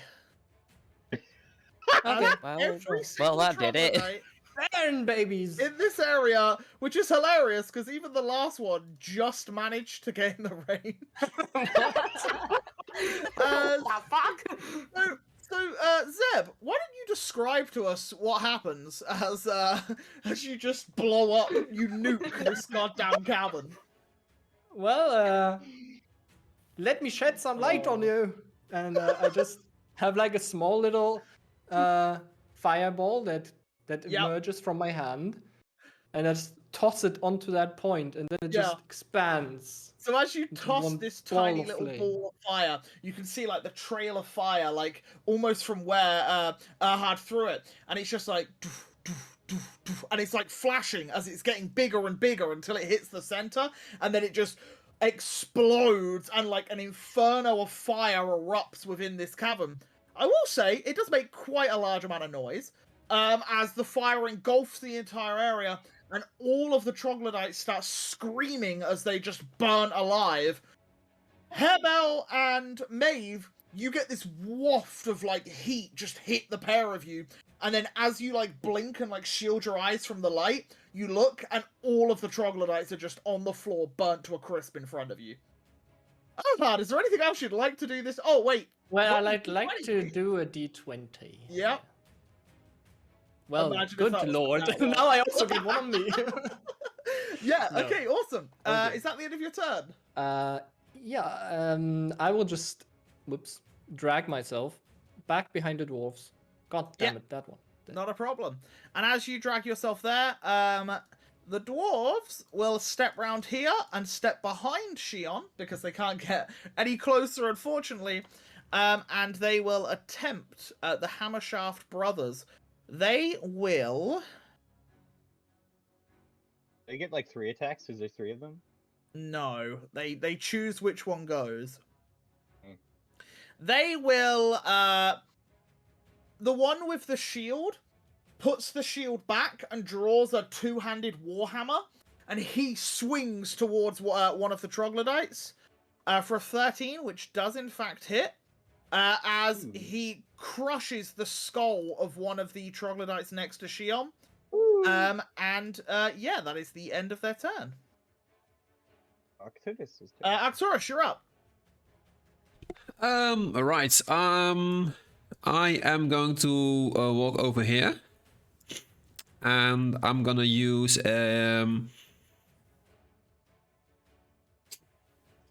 Let's go with another Eldritch Blast. Go for it. Yeah. Which one are you aiming for? I'm aiming for the one next to Shion. This one. At the bottom. Yeah, Yeah. not a problem.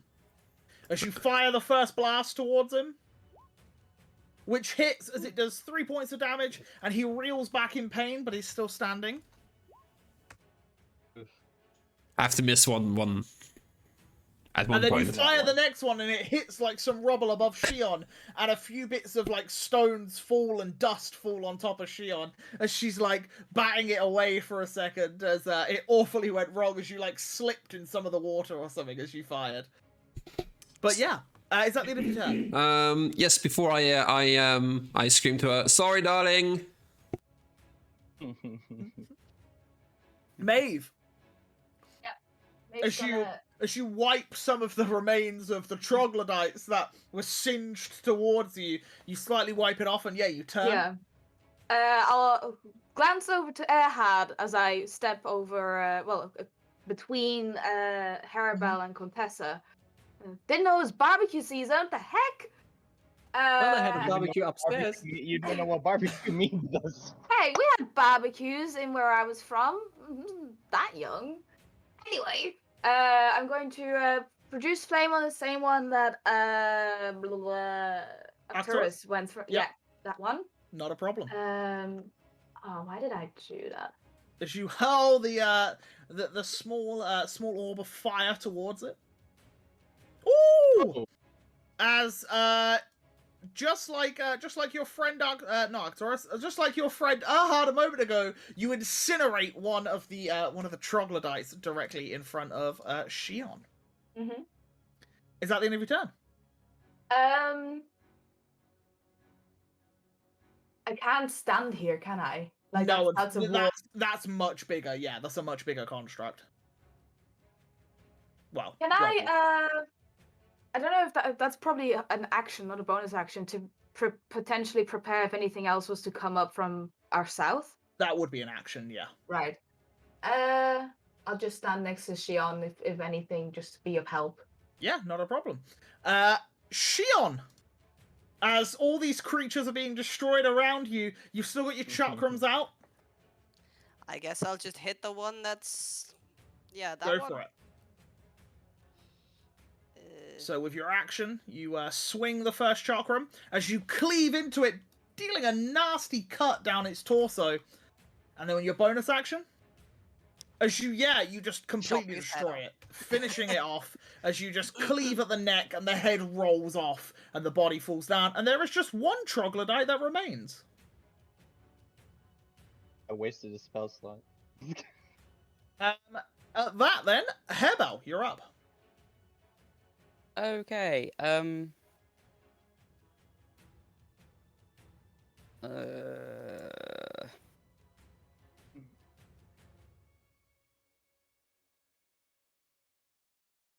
Where am I exactly? Hang on, I've lost where I am.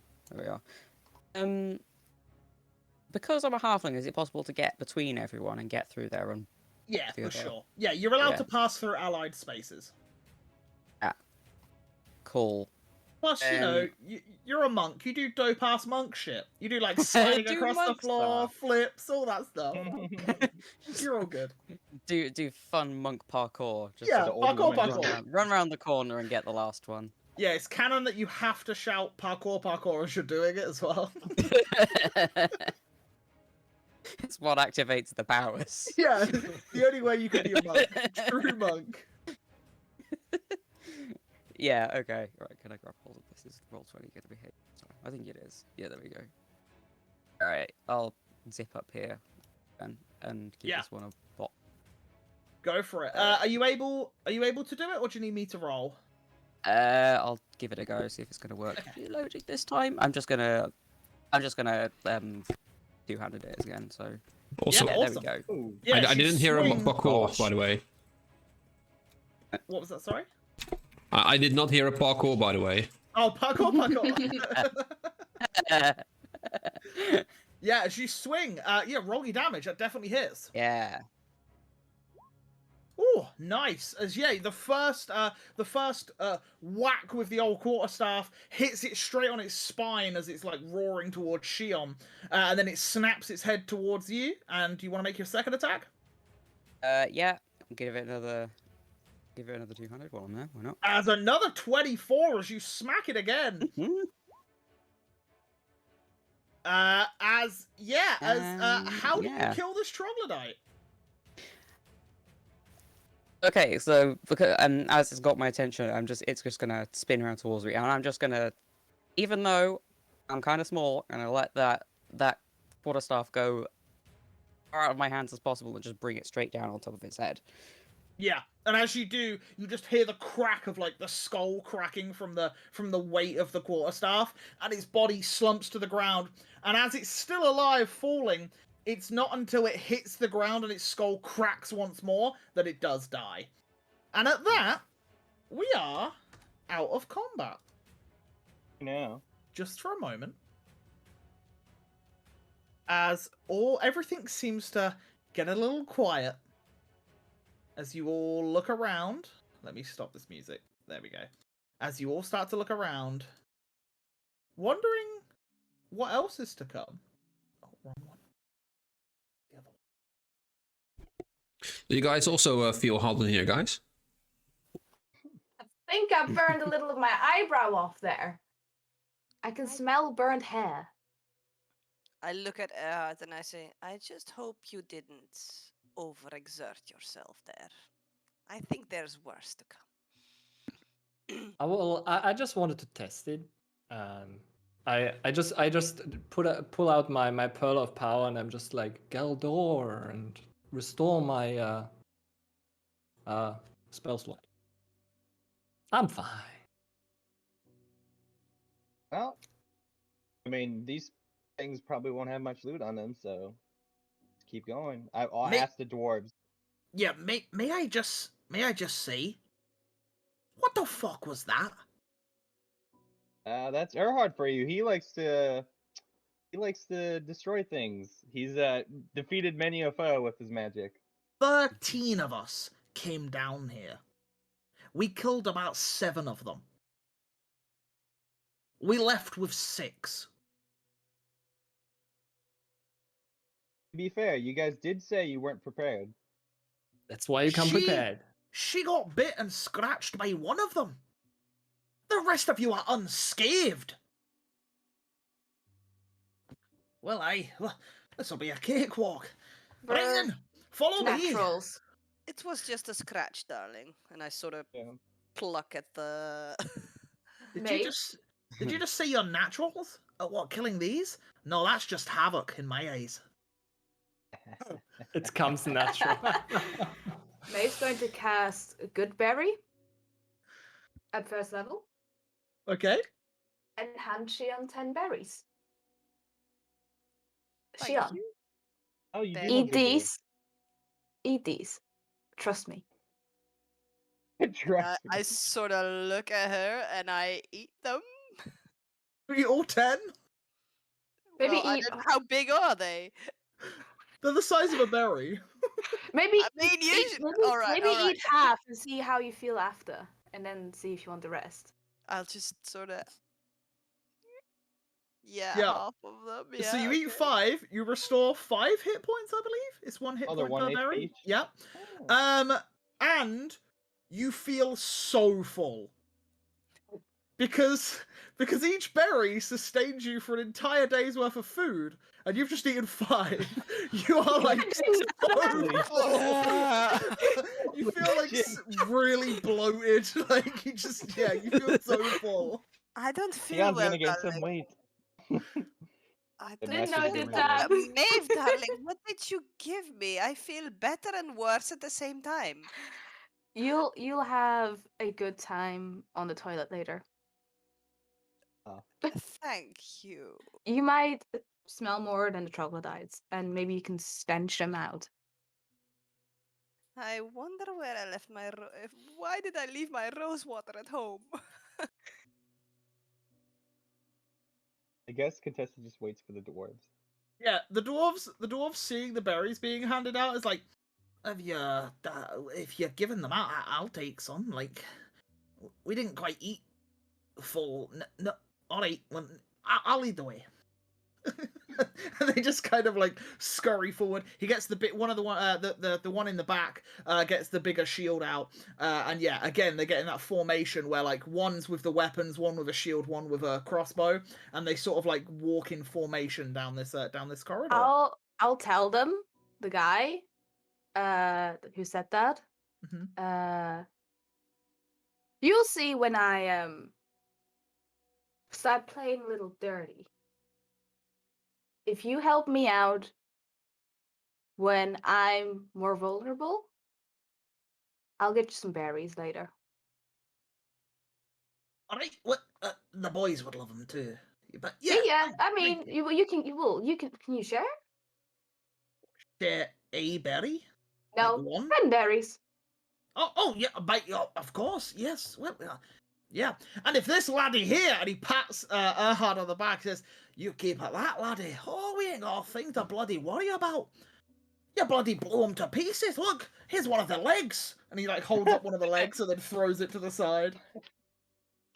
Oh, these bad. Well, just be happy if I don't blow myself by accident.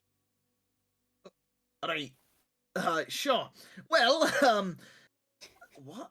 And then he just like the other boys start pushing him forward, and they start heading down the corridor. And you don't need to move your tokens because that's pretty much yeah, you can do. It's fine. It's just the end of the corridor. But yeah, as you guys start heading down,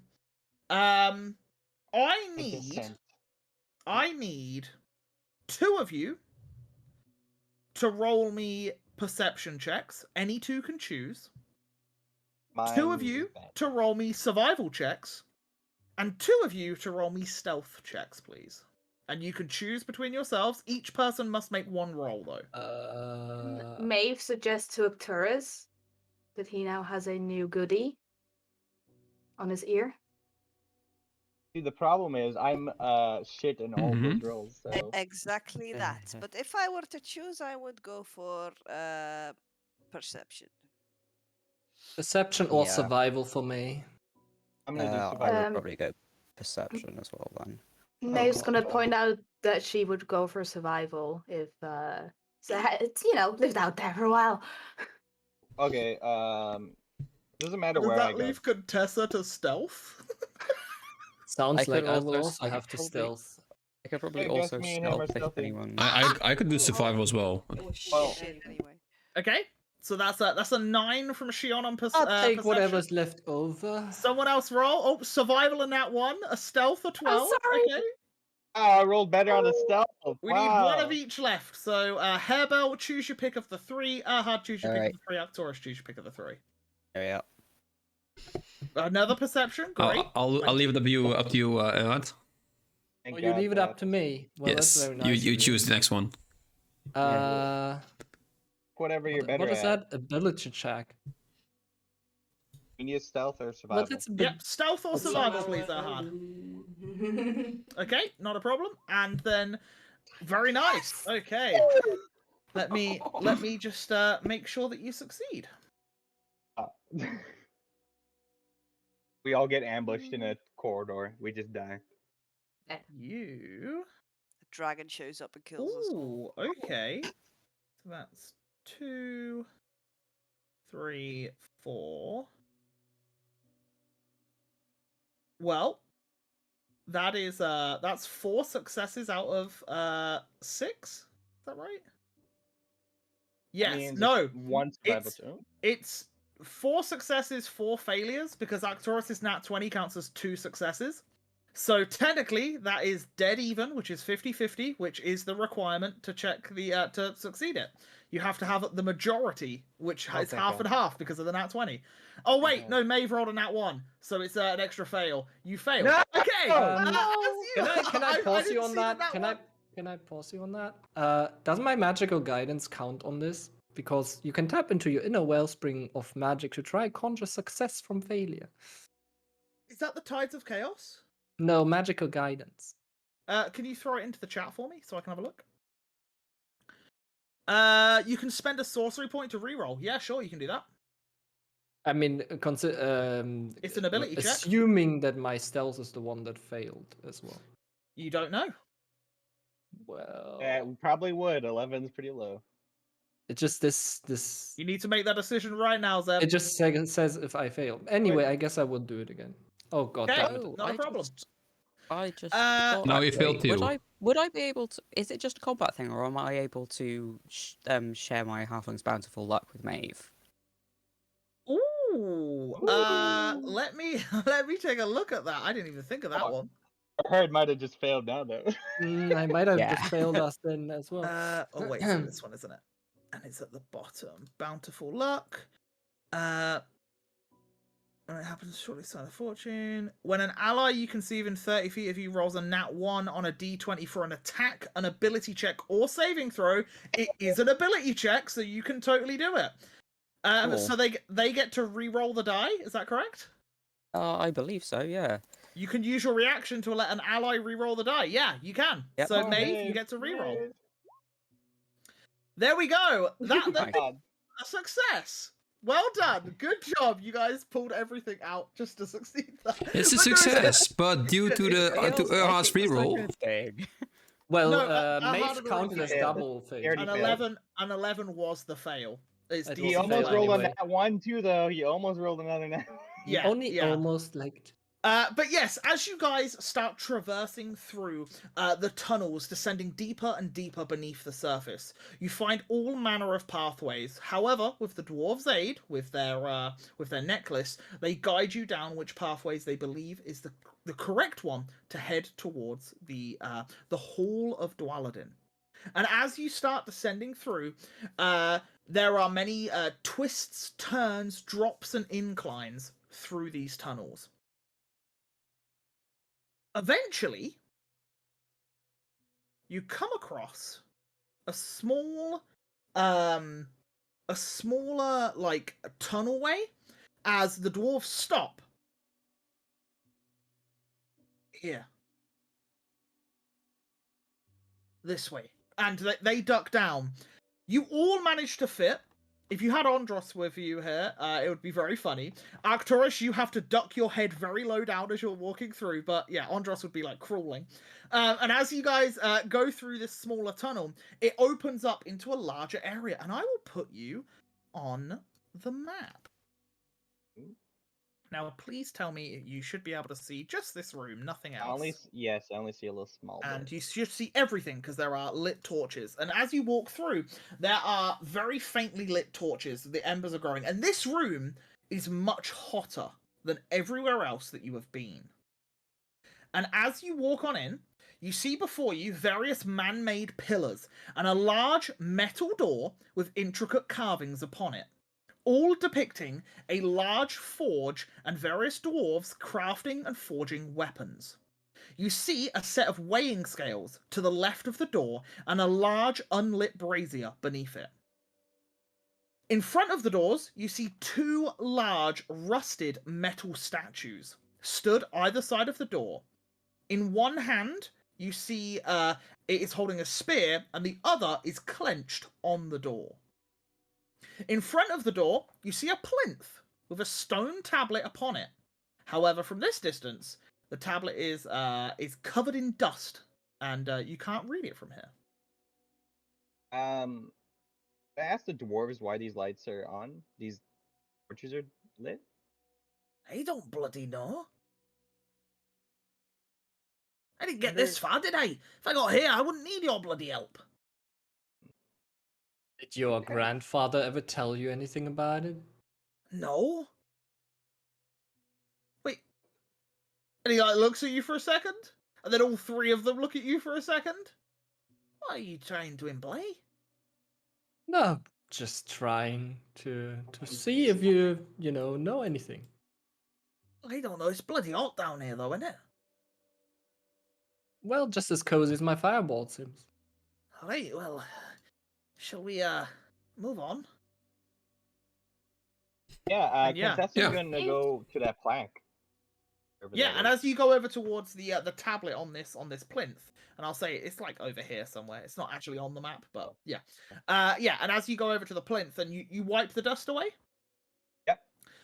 What languages do you speak? Oh no, I know that you speak this language. You speak Yeah. Dwarvish, correct? Yeah. Yeah. As you look at the tablet, it reads in Dwarvish: "A forge you seek, a forge you'll find, a forge beyond, the gates behind."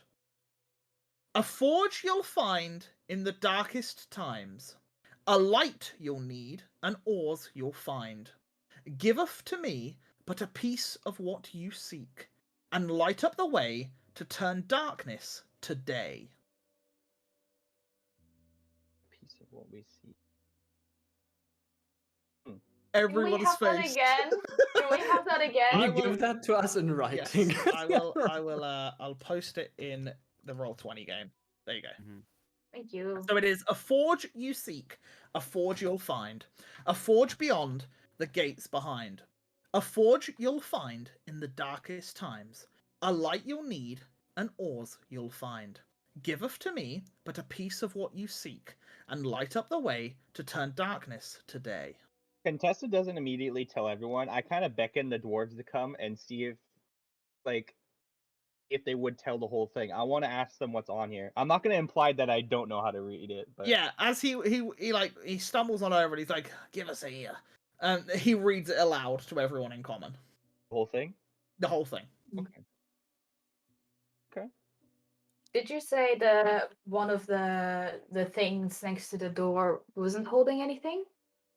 So both of the rusted metal statues, one like clenched fist is against the door, and the other is holding a spear. But they're both identical, so both of like one's right and one's left hand is on the door, and then the others are holding the spears. Yeah. Mhm. You also see the large set of scales beside it. And underneath the scales is a giant unlit brazier. So do you know this riddle then? N- I asked no. the dwarves. Not at all, no. Hmm. What? Well, it's saying we'll find the forge behind it. I don't know how to get in though. Contessa's gonna put out her hand and ask for the amulet. Why? Or you don't need to give it to me, but put it on the pedestal and see if it does anything. All right. He takes it off and puts it on the pedestal. Do anything? Nope. Did you say in the darkest times? A forge you'll find in the darkest times, eh?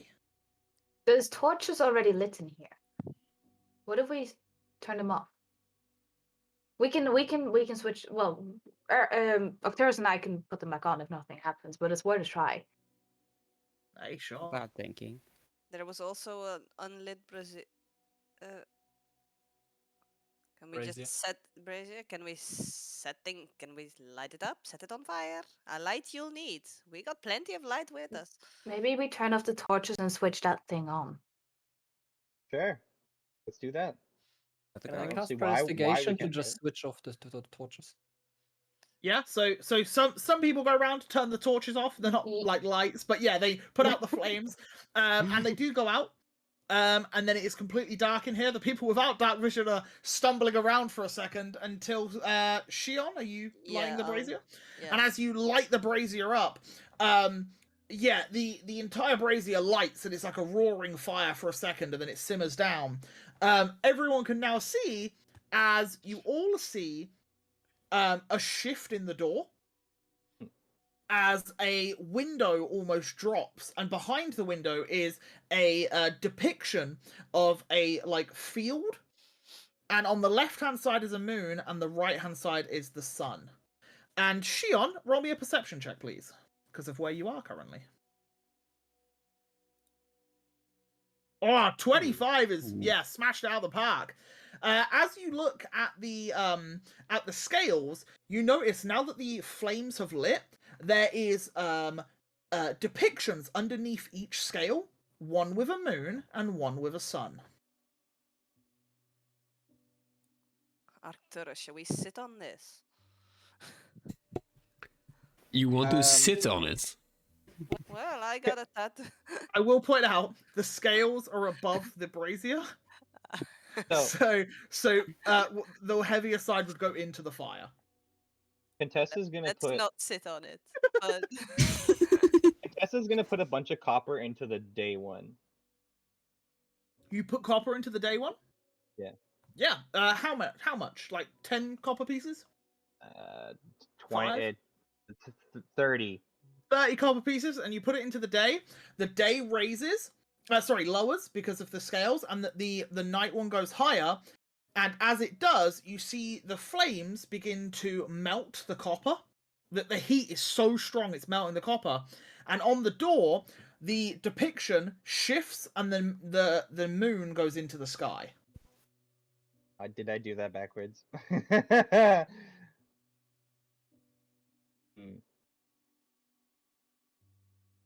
Because we want it to be day, so it'd have to be reverse. So Why put do more you need copper in the for other us to side. find? Do we Yeah, I need think I did daytime? it backwards. Yeah, I think I did it backwards. So just put more copper in the other side. I put 50 copper on the other side. And as you do, the night one, sorry, I don't know what the word is, goes down, descends into the flames, and the copper begins to melt onto the platform. And as it does, the moon shifts back round to the left, and the sun comes up. And as the sun comes up, the two statues bend down. They grab the bottom of the door and begin lifting it, as you should be able to see on the map. Ready? Yeah. Whoa! And there they go, as they Whoa! lift up the Oh, door. it actually worked. As Wow. they lift up the door, I'm so proud of that. It's ridiculous. I as they didn't do that. as they That's lift up nice. the door, and you can see within. You need to teach I me that trick. I'm surprised I was right. I was like, As I'm yeah, just gonna high five Contessa. and I give her a high five back. yeah. As you now, the dwarves are both like, all three of them are just kind of stood there, and they're like starstruck. And as they look in, as the door lifts up and they just see in, and all of you now begin to see in, this waft of hot air comes flowing out of it and hits you all for a moment. And all of you feel very uncomfortable in this heat. Maybe minus Shion, as it kind of reminds her a little bit of home. Contessa, you definitely feel the worst in this situation, as you are wearing like a lot of my metal. armor. And you begin to sweat a little bit. But before you do anything, at that, you hear an almighty roar coming from within the chambers. And that is where we'll go to break. So we're going to take a quick 5 or so minute break, and then we'll be back, and we'll be continuing on in the halls of Dwaladin. So yeah, guys, back in 5. Grab some drinks, grab some snacks. Goodbye, goodbye, goodbye, goodbye, goodbye, goodbye. See ya. Ones that are here. So for now, we end combat. Wait, what? Swarm is also dead. What about the swarm? It's a Oh. swarm. Wait there. Oh, I Good just job, got rid of bud. them all. No! Wait, can I bring them back? Oh, I completely forgot about the swarm. Okay, I think next up was Me. It was Alfred. Alfred, yeah, you're up. I completely forgot about the swarm. Sorry. We'll put one of my CDs in that one, don't you worry. Eggnog, you're up. Yes. I should be able to actually, like, I'm gonna follow Bud because, you know, I saw him running over there. So I'm gonna go over here, which is like 2, 3, 4, 5, right? rip, eagle. Oh god. Okay. And then I'm gonna attack the two gingerbread thingies. With my short sword, which I renamed to Short Candy because I thought why not. And I will go for a sneak attack. Am. And I'm just you good? crying. if it's not dead, I will also attack it with my Oh. Then it's the gingerbread men's turns, who start ripping their limbs off and throwing them at you.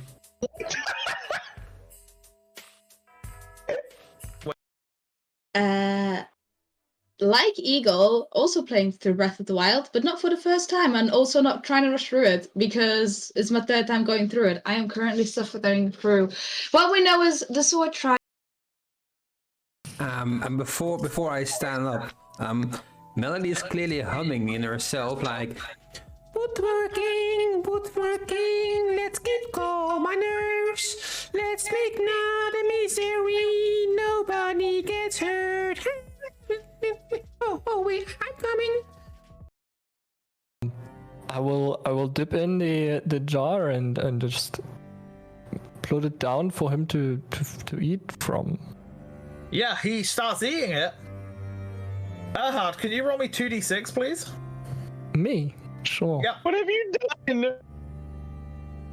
The frog dies. Whoops. Oh my god. Okay, guys, don't eat it. Whoops. I liked it. We got a performance. Stood, walking his way through the tavern. You see Alistair start walking towards the doors, and he stops as the two guards look towards him, and the doors close behind them. On second thought, I'll go with you guys. We can just go ahead and head that way. You know, we'll just we could let's just move on. Let's not waste our time here, right? Let's just not waste. I kind of like quickly motion her to put those down. And I look at the man, looks back at you like, the fuck? I look at the orc man. I'm like, she's new around here. She doesn't know what that means. We're gonna go. Your problem was with me, not her, by the way. So how about you don't bring her involved? And I kind of scurry her along. I scurry her out. Like, He looks very confused. But yeah, And I just sort of walk off and I'm like, new greeting. And as you guys get outside, the Bud and Duds Christmas edition song comes across the radio. Or that's Clap your hands, y'all! Clap your hands, y'all!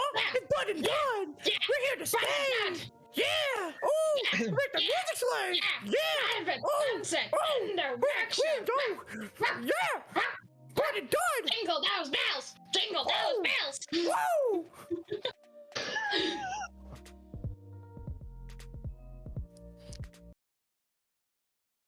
Oh, I'm so honestly, this is just Lan speaking. I'm so nervous. I've been fucking nervous all week for this.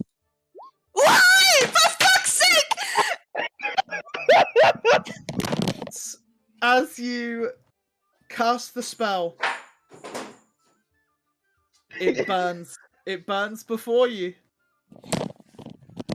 The scroll Sorry, what burns, was that? The scroll burns before you in a blue flame and dissipates. Somebody clip that. Santa, let me please shoot Santa. Did you see Santa? Ho, ho, ho! That is where the curtains close. Melody is just drooling. Melody is drooling, guys. And that is the end of the session, guys. It went on way later than it was meant to. I'm really sorry, but I wanted to finish that up. So yeah, thank you very much for sticking around. That was fun. Chat. Ross? Yes, what do you need, babe? Have you seen socks? I can't find them anywhere. Oh my god, if you gave me some Starbucks, maybe I'll tell you where size is. Well, what's a Starbucks? Oh my god, you don't know what Starbucks is? This girl's from Wacky Town. Oh my god, like, Starbucks is like the best thing ever created. Like, oh my god, back in my tribe, we had so much Starbucks. Starbucks every fucking day. So tell me, listen, lady, just listen. If you give me some Starbucks, you know where the towns are. Just give me some Starbucks, and I will give you socks. What do you mean you'll give me socks, Don Ross? What are you on about? Listen, I might know where Socks is, but because me and Socks were having my last cup of Starbucks. Oh my god! And let me tell you something. If you just give me some Starbucks, some more, I will give you socks. Ashriel. The way that you say that, it almost sounds like you're calling me an asshole. What's an asshole? I approve. It's Ashriel. Fashionable sounds fine. Think of L'Oreal, but Ash at the beginning. Maybe it's 'cause you're worth it. Well, I am. I'm sorry. Ashriel, I believe Yes. the gnolls and the villagers can you can go this one here. Yeah, that'll be fine. Because if you go Yeah. 5, 10, 15, 20, 25, yeah, that's actually just bang on. Yeah. All right. I'll move there. Okay, And I'll yeah. just, I don't know, check the surroundings or like just, I'm aware of something more. Yeah, you can hear more and more stuff coming from this way. Good. I guess. At the end of that, Melody. Yes. Nature, yes. It has a magical nature of it. Yes. Oh wait, let me just cat, shut up. There we go. Also, do you have some animals like walking around here? Yes, my cat, Mittens. It's just over there. He's playing with his favorite toy. Oh, bless you, cat. He's lovely. Oh, he answered. It's a very responsive cat. Yes, tell me about it. But yes, follow me to the arcade section. Like I said, there's a limited Mittens. Come along then, and he leads you to the arcade library. In this public library, there is only a small section because Up the carpets. sure, as there are people eating in the cafeteria, and you just start pulling all the carpets up, and they're like, wow, wow, wow, wow, wow, wow, wow, wow. As like you just start pulling them, and they're like falling over, and food's going everywhere. Wow, wow, wow, wow, wow. I like that. I'm gonna write that in my new song. Oh, okay. Maybe you can come as a guest. From your brother Santa. From your beautiful, handsome brother, Santa! You ugly fucker! And you don't fire one! It'd be so funny. Come to on, miss. you gotta hit. Please! That hits. Oh, wait. Is it 1 health? Please! Please! So you know, hearing that his brother had got him a gift, such a cool, excellent gift, his heart stops. Hello, welcome back. Tell us what snacks you got. It's always good to hear what people get. I have got what I was drinking earlier, which is some Fanta Fruit Twist, 0 sugar, because they didn't have the normal stuff, which is usually What kind better. of shit is that?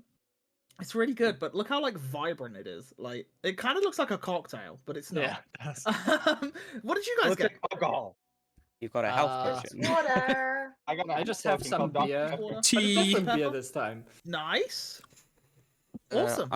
I'm testing out whatever budget root beer we can get in the UK, and it's not bad actually. but Wooly doesn't like it. Well, that means you've got to drink it all now, I'm sure. But yeah, Yay. guys in chat, let us know what you got. We'd love to hear what you get as well, because you know, it's cool. Right, well, let's pick up where we left off.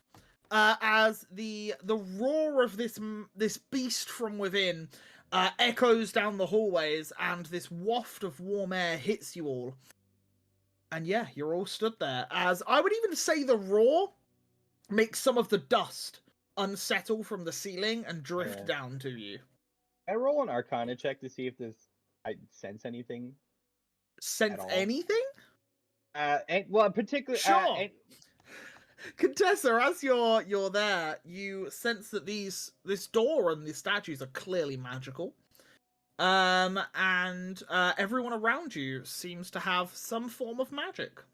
Yeah. What kind of magic is the door and stuff though? You get a sense of abjuration magic, which is usually known as defensive magic. Hmm. Okay. Could I So roll? can I ask the dwarves?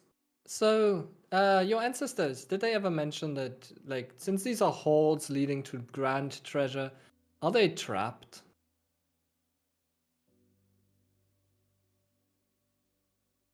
Maybe. I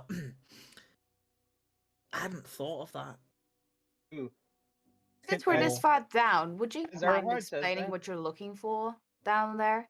Right. Well, I think I kind of explained it before. We're looking for Kinda. the dawn shards. Mm-hmm. Which there were made a sh- weapon or something? They're like ore, as in like metal. they're a material you'd use to craft like a weapon, and these hold magic within them. Very expensive, very well sought after. This place used to, well, the mine used to be able to get them, and they'd bring them here to forge weaponry. Last I heard, they struggled to do it, but they had some. So you're saying it's similar to like what's it called, Thunderstones or something? Oh, thunderstones. All right, Well, we yeah. saw some here. All right, well, God, you are well travelled. You don't often find them in Veritas, or at least Atlantis. Well, yeah, thunderstones are, as you probably already know, they basically connect to one another to make a spark of electricity. Many people, like crafters and engineers, like to toy around with them, see what they can make. I think your friend there, Arcturus, was it? He seems very clued up with that sort of thing. Maybe he'd like some of them.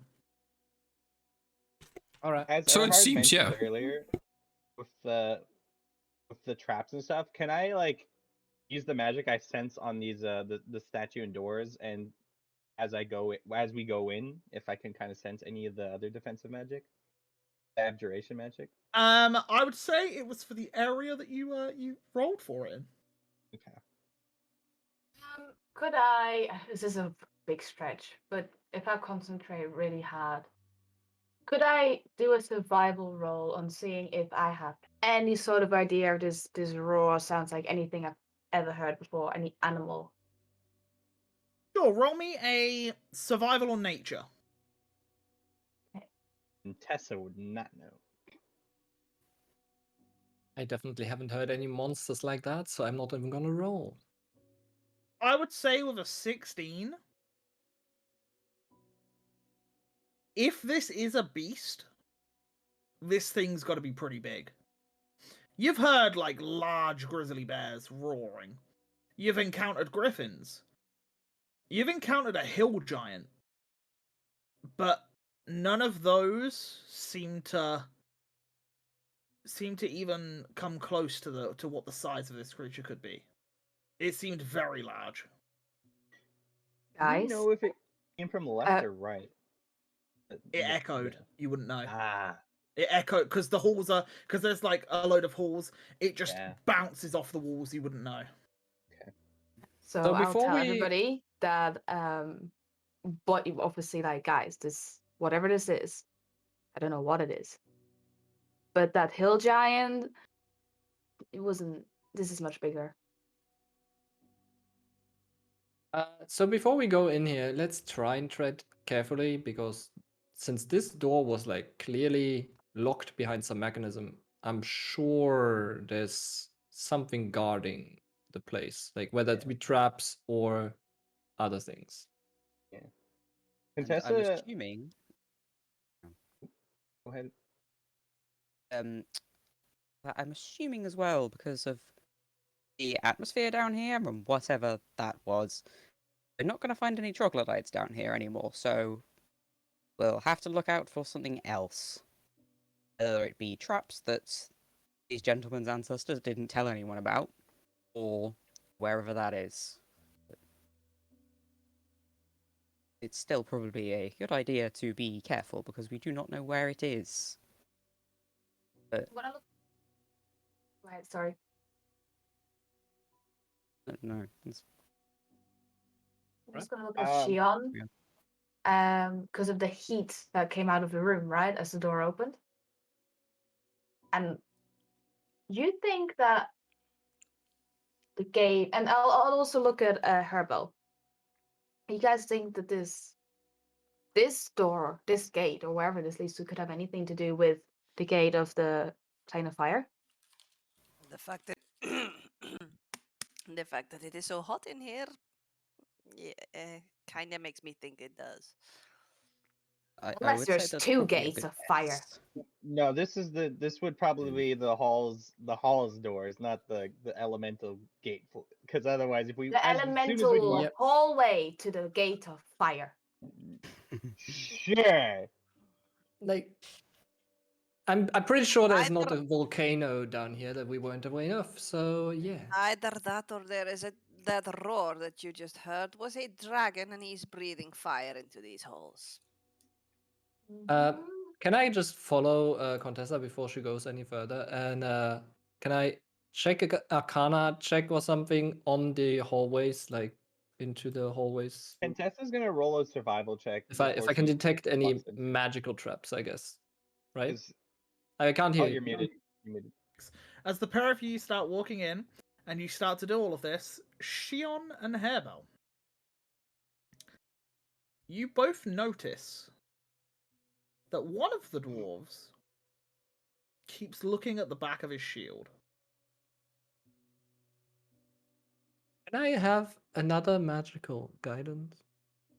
Oh no, let me just get a lucky, by the way. That way. Okay? Want to use it now?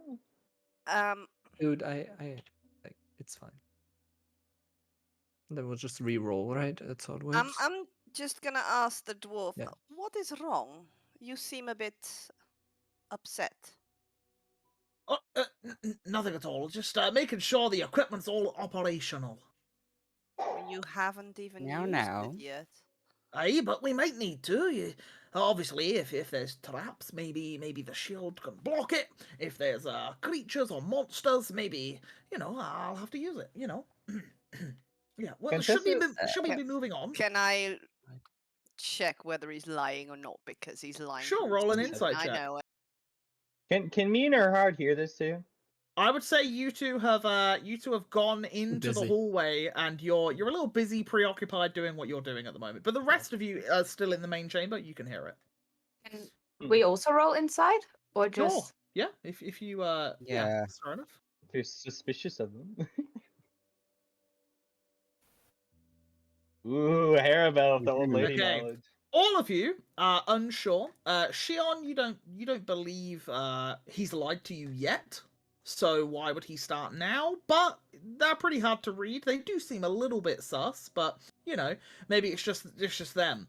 Maeve and Arcturus, you cannot read this guy at this point. You're not sure whether or not it's a lie or it's the truth. You don't know. Hairbell, this man's lying. That is not the intent at all. Mm-hmm. Okay. Hairball's just gonna go and stand in front of the twitchy one with this shield and say, "Listen, I do not want things to get unpleasant, but if we're this far down with dangerous things of this magnitude, I'm going to need you to be honest with me. What are you doing?" Roll me a persuasion or intimidation check, please. I'll let you choose. I will have a think about that. Well, they're both just as good as each other, so do I go scary grandma or nice grandma? They'd be scared of you though. They're not scared of an elemental place. True, this is a good point. It's probably slightly more. I'm gonna see if persuasion will check it. Okay. And as you say it to him, he's like, "What? It's just a shield."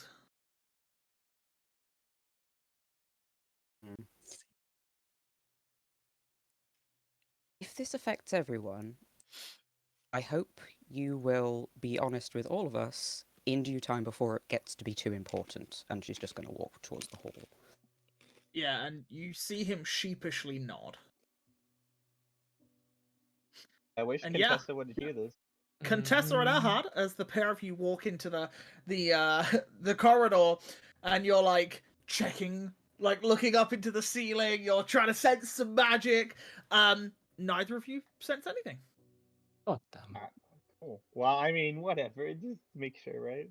Mm-hmm. And yeah, you guys step in. Yeah. You guys in there. As the rest of you all start to make your way towards there, and the dwarves seem to stand at the back for now. Did we notice that, or is it like because of our? I would say because of Hairbell's comment to them, the rest of you start filing in, and then Hairbell and the dwarves come in after. Tessa's gonna look behind and ask everyone why the dwarves aren't leading us. Yeah, you had the necklace that showed us where to go. There's a T section. Why aren't you in front? Well, because it leads here. And then Don't where? you- What? No, the necklace. The necklace leads here. It leads to home. Oh. So if you're Okay, so home, if Hey, if you're home, why aren't you more excited to be in the front? well, you just said there might be traps. right, and want you me would to know get the on the traps front. of your people, right? None of us. I didn't live here. It was my grandparents and my great grandparents.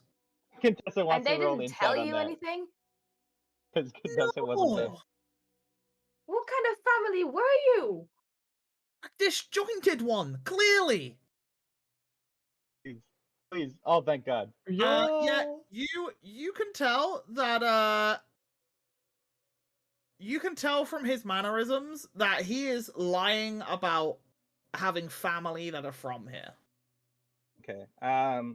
Contessa is going to like back out, and since not everyone's in here, she's gonna cast the zone of truth. I'm not like. Okay, And oh my God. on wait, how do everyone, I guess so. because it's an area, so everyone's bundled up together. Okay, what's the saving throw? Are you in it as well? Yeah. So It's a okay, 15. everyone has to make a charisma saving throw, please, including Contessa. Oh.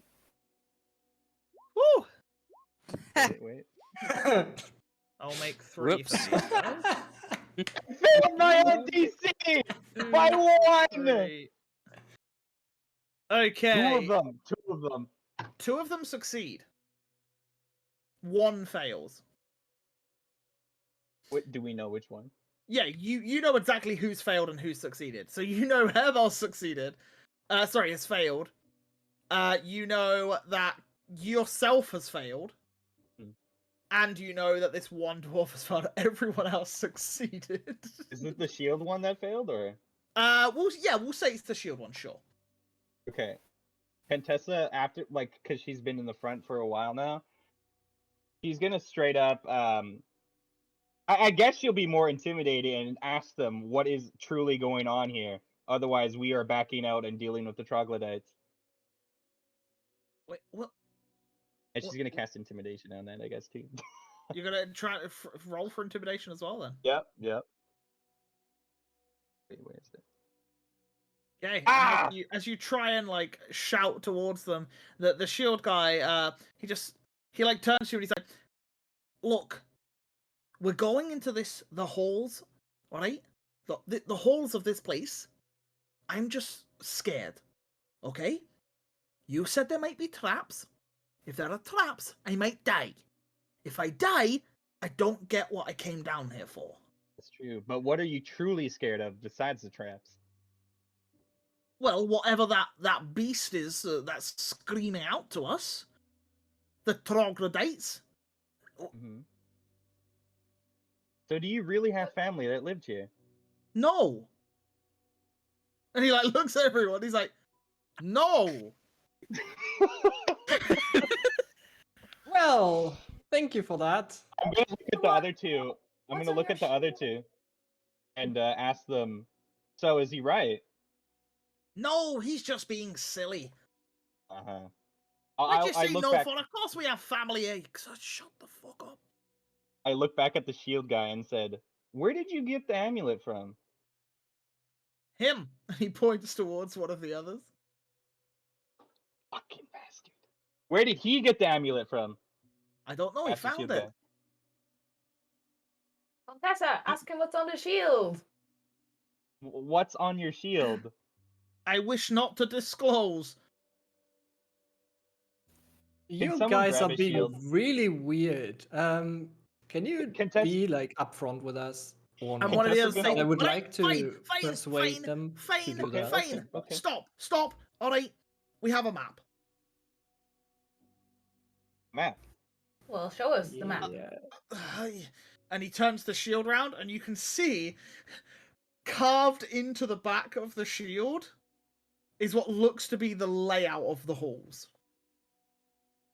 Why Is that didn't you just necklace tell us really showing you where to go, or is it the shield?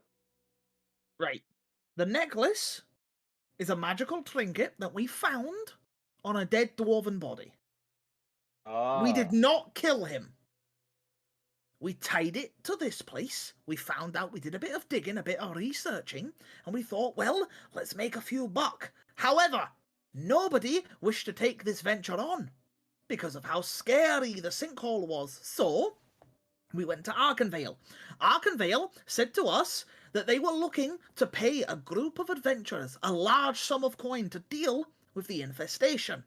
We took the coin and we hired 10 mercenaries. We paid them a lot of coin to come here. They came here, we almost died. You appeared, we paid you. You brought us here, we got here. This map shows us exactly where the forge is and where the vault is. And that's what we're after. Alright? That's where So we you're should the- head to. So you're just bounty hunters. That you could have just said so from We're the. not It is- bounty hunters. Because We're we here for don't coin hunt too. bounties. We just heard of a tale, we heard of a treasure, and we heard that there was a portal of fire or whatever.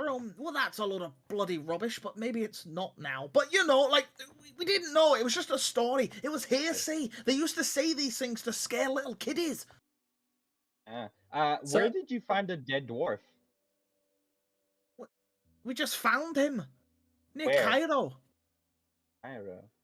Aye. How far is that? How far is that? It's just east of Arkenvale. Hmm. Do you know what they died from? Aye, the kobolds. Ah. You could have just told us the truth. We wouldn't have cared. I know we could have just told you the truth, but you never know who to trust in this place. Well, Same, speaking yeah. of trust, Aye. you know, you want to get to a vault. You want to take all the things that are in a vault. I feel No. like since you guys have been lying to us, you don't get to take everything just like that. We already said we'd split it. All right. Half and half. Because it's Or- very valuable, and you clearly relying on us to get you there. Aye, I'm gonna no, look we're gonna fully look aware at of the that. shield- We want the things we want, and when Yeah. pardon me, when we take them, we'll share 50-50 of everything else we find. I Yeah, look and at that's the what I'm shield dwarf. saying. Sorry. Look at the shield dwarf. Are you telling us everything now? Aye. Okay. I just We feel believe you now. you're acting very entitled also to your very, very, valuable treasure, despite, not having any ownership that you claimed through ancestry. Right, well, if you didn't come down here, and we didn't come down here, no fucker would have come down here. Do you understand? Why not be us? We make a To be buck, fair- you make a buck. Everybody's happy. And to I be fair, think it's- without the dwarves, we wouldn't have found these the halls. At least not easily. You wouldn't have I even known they think- were down here. I'm not It's not only like fair. I'm not willing to like change the subject, but we just opened a magical door with a beast inside, and I'm pretty curious to see what's inside. So we can like squabble around with what we're gonna loot, but first we have to take out the beast. At this point, Ahad, Uh-huh. your feet are extremely hot and it is very uncomfortable as you have been stood still within the hallway. Can I just cast a prestidigitation on my feet to chill them? And I will step out of the hallway because, it's uncomfortable. Yeah, and as you step out, yeah, your feet seem to cool down a little bit. Am I gonna be fine in there? Contessa like kind of mutters to herself. Well, dwarves, as I look at all three of them, you guys, since you guys have the map, I need you to be in front. Aye, fine. Okay, I'll be with you, but I need you to be with me. in look, front. if a trap goes off and kills me, then I'm fucking dead, ain't I? So I didn't want to go up front. But if that's what it fucking takes, sure. Can we all have a look No. at the map to like get a rough idea of Yeah. what this Yeah. layout looks Yeah, like? he holds it up and he says, from my calculations, the far east is where the forge is, and the vault is to the south. Did we go Okay. right for that? There's a Yeah. chamber the other side of that wall, and he points towards the wall with the torch on just here. Yep. Which leads to the forge, or we can go down which also leads straight down to the vault, or we can take a right and then another right, and then we'll come up towards the forge. Are there any other key areas besides the vault and the forge? Well, there's that chamber there, which is a workshop of sorts. And then there is a crypt down here. And so the southwest is where the crypt is, and the other side of the wall is where the workshop was. At this point, Octo is going to snap his finger, and without saying a word to anybody, he's going to summon Kada inside. Okay. I will drag Kada in. There you are. Thank you. And do you want Olaf there as well? Nah, his feet will get warm. Yeah. Fair enough. Oh, Contessa's gonna beckon the dwarves to come as well. All right. And yeah, they start walking in. And yeah, as you are within the halls, the heat within is sweltering. Contessa, you're sweating. This is pretty uncomfortable. You reckon if you had to spend multiple hours down here, you'd be in a bad way. Maybe like some sort of like, I don't know, you'd just become very dehydrated very quickly. You'd start to become exhausted just from the heat. The rest of you, it is bearable, but anyone wearing metal armor, it is very difficult it's very uncomfortable. Onion, Yeah? I would.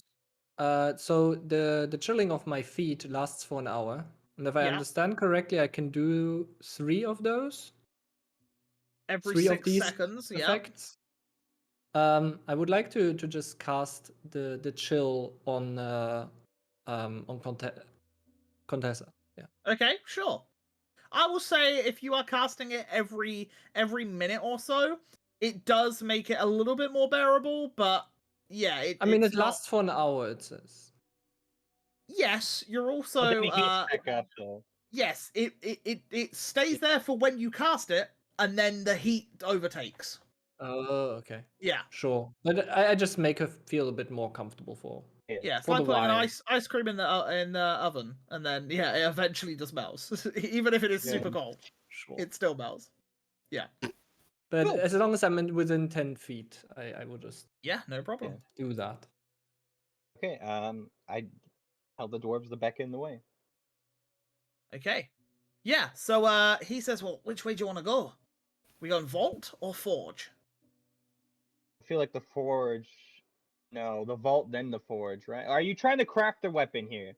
No, we just want the materials or whatever they have. Probably be in the forge though, right? So let's Yeah. go to the vault first, lest you run on us. Okay, sure. Well, I'd go south then, straight south, and we go all the way there, and we'll make it. Very well. Do I see Kata just zipping through the vault? Yeah, I can just like telepathically connect with Kayla, like go. Go. And Creed, as you get there. Sorry, Contessa, as you get there. Everyone else stop. As the pair of you walking forward, the floor begins to give way. As I need a dexterity saving throw from yourself, and I will roll one for the Hammershaft brothers. Can I react to that as I'm behind them, or not at all? I would say, unfortunately, it happens so quick, the floor just gives way and they both fall. Okay. As Contessa, you manage to grab onto the edge. Can I put an arm down and try to catch them?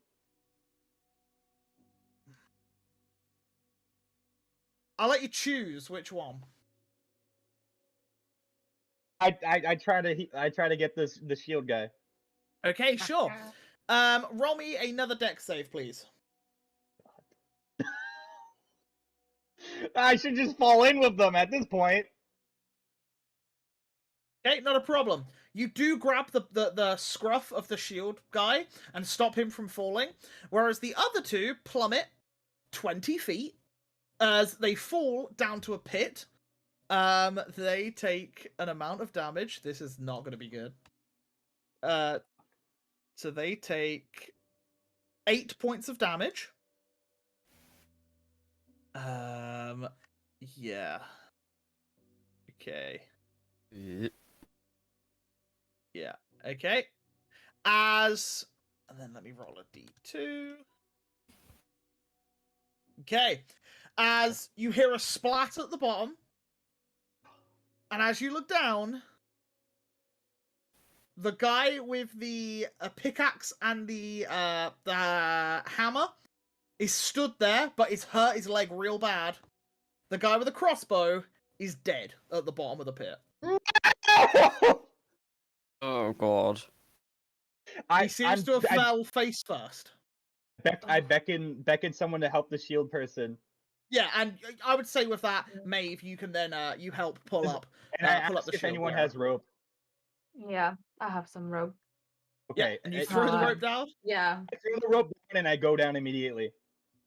Yeah, sure. So you scamper on down, and as you do, you see the dead corpse of the crossbowman, and the injured the guy with the dual wielder who has he's basically really badly hurt his leg on the fall. He like landed funny, and you can see he's probably like broken part of his kneecap. He's in a lot of pain. I'm gonna cast Lay of Hands of 10 points on him. Okay, yeah. It restores it. It restores him. He's still got like pain in his leg, but it does stop him from he's basically able to walk now as you do that. And he's like, I fucking told you. There's fucking traps will die down here. Is he like I'm gonna examine the crossbow. Is he dead? Oh, he went face first into a rock down there and it's just caved his head in. He's dead. Where are we? You're 20 foot in a pit. Like what's our surrounding like? It is rough terrain. They have dug straight down. Just a pit. Just a pit. Okay. Yeah, it's an actual pit. I try to help the only remaining dwarf down here up the rope. Yeah. As this is all happening, what are the rest of you doing? As you just see Contessa and this man fall, and then Contessa throws one up and then goes back down after the other two. Imagine I'm holding the rope. Yeah, you're just like holding the rope now, yeah. I just raise an eyebrow like, oh dear. For the sake of brevity, I'm gonna tie. Well, I assume that did the other guy make it up? Yeah. That's fine, yeah. I'm gonna tie the rope around the dead guy, and I beckon them to like raise it up. Okay. And then throw it back down. I'll help raising the thingy. Yeah, and I will say all of you managed to clamber back up, and you're on this side of the fallen the sorry, not fallen floor, the pit in this center. As you can see that the shield bearer dwarf and the dual wielder, you can see that their eyes are welling up as they're just looking at the corpse of their brother, just laying dead on the floor in front of them. And just one of them is just repeatedly, the guy with the shield is repeatedly just going, I fucking told you. If we go up front, we'll fucking die. What do you want to do with the body? What sort of fucking question is that?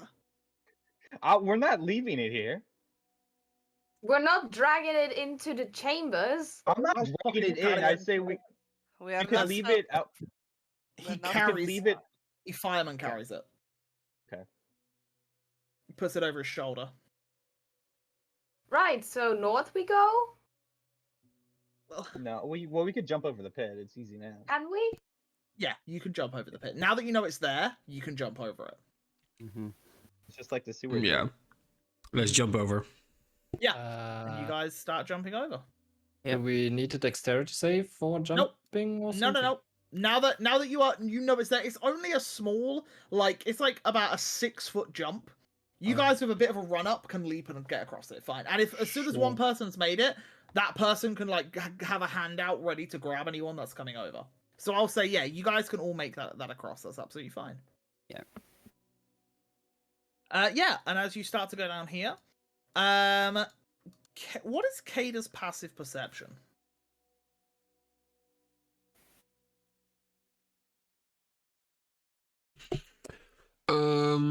Let me see. 13. 13, okay. Yeah, and as Kada flies up towards this another T junction, what do you guys do? I'm gonna look back at the dwarves and ask them if they even want to keep going. Well, he didn't die for fucking nothing. Look, I'll go in front, but you need to be behind me and guiding me where. Hey, sure. And then the dual wielder takes the body of the brother, and the shield bearer goes up front with you. So to the vault it was, or to the other one, to the forge.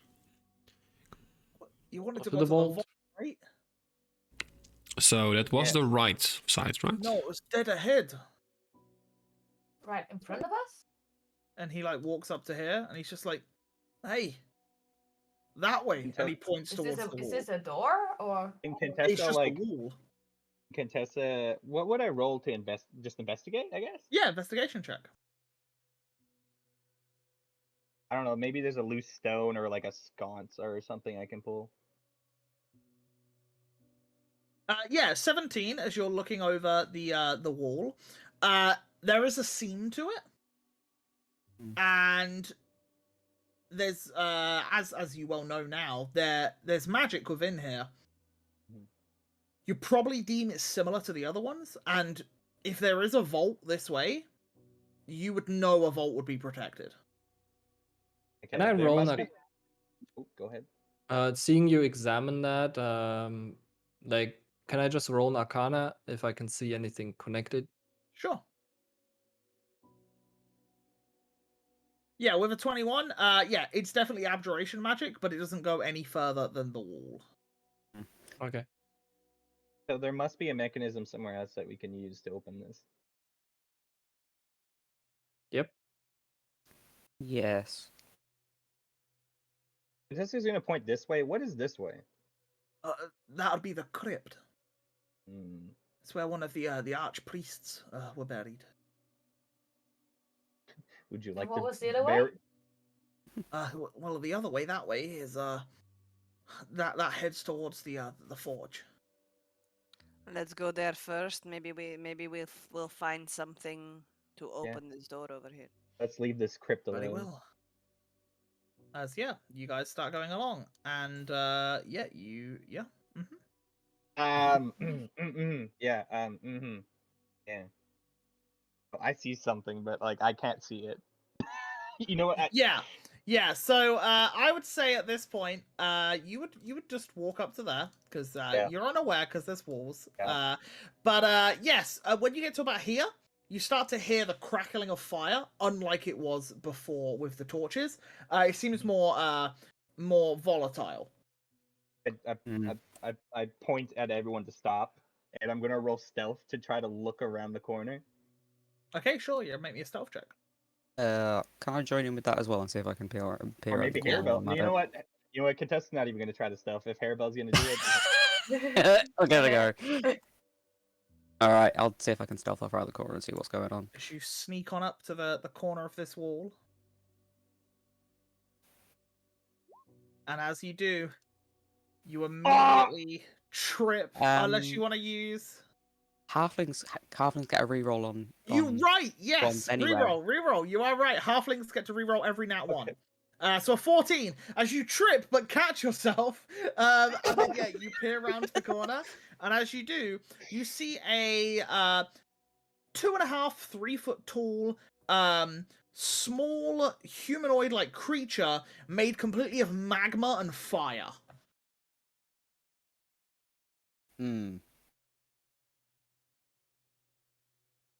Okay, can I roll besides investigation or like I don't know if it count of nature and see if I can see what's going on there, if I know anything about this? roll history to see if you know what it is. This is a good point. Have I heard of this? What is this? Roll your check. Yeah, we'll see if I've heard of that. Yeah, before. with a 15, Yeah. I would say this is clearly tied to the elemental plane of fire. However, you're unaware of what this creature is. Okay. Okay, I'll just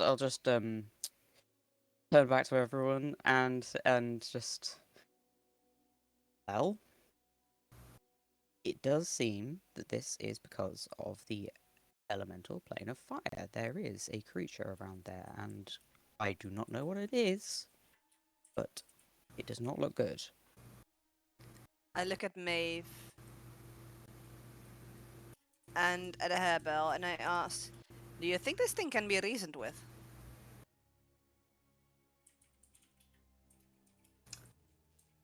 We speak its language, yeah, maybe. yeah, We whisper. I whisper at least. yeah. To Hmm. what do you think, Hairbell?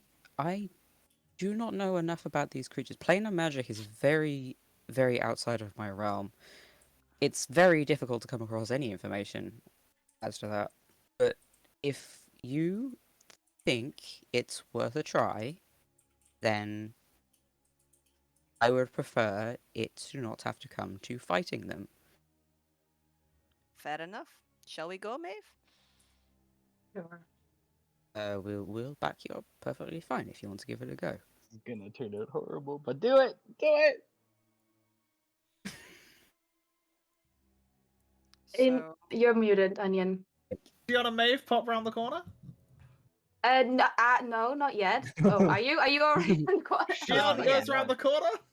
Oh, Maeve, well, go! I mean, if you say we're not doing it yet, I'm not doing it yet. But well, Shion I don't turns know if around and everybody walks back round the corner. is everybody else just standing there? Because We're waiting. I'm going to hush around the everybody to corner. take a I'm step hiding. back. Yeah, I'm Mm. going to hush you to take a few steps back. Is that? Well, I mean, I'll be with the dwarves then, because I'm like Yeah. so depressed for them. In primordial, what was it? The plain language. Ignean, yeah, fire. Ignean. Where's Arcturus? He's under you. Oh, are you hiding under me? Yes. I was also looking for you, Tim. I couldn't see. I you was anywhere. I was just there. I was just I there. was also standing still, like. Okay. No. Yeah. So Shion and Maeve. I'm just going to say in that language that I keep forgetting what the name Ignan. is. Ignan. Yep. Out loud to Shion. Where is this freaking gate? We've been summoned here and we just can't find it. I know, right? It's supposed to be here somewhere. Yeah, as we, I guess, now kind of wander into sight.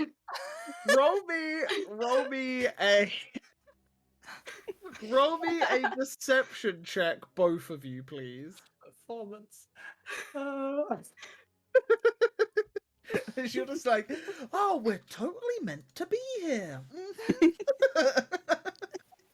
Okay, as you both say that, the little creature turns its head round. It's like, oh, you're here for fire. Yes, yes, Wait. darling. We love fire, and I sort of pop a little Yeah. fireball in my I hand. will as well, and I like toss it around a little bit. You're not like us. You're fleshy. Fleshy burn. That's It is- right. It's complicated, but we do love fire. Why are you here? We were summoned to the gate.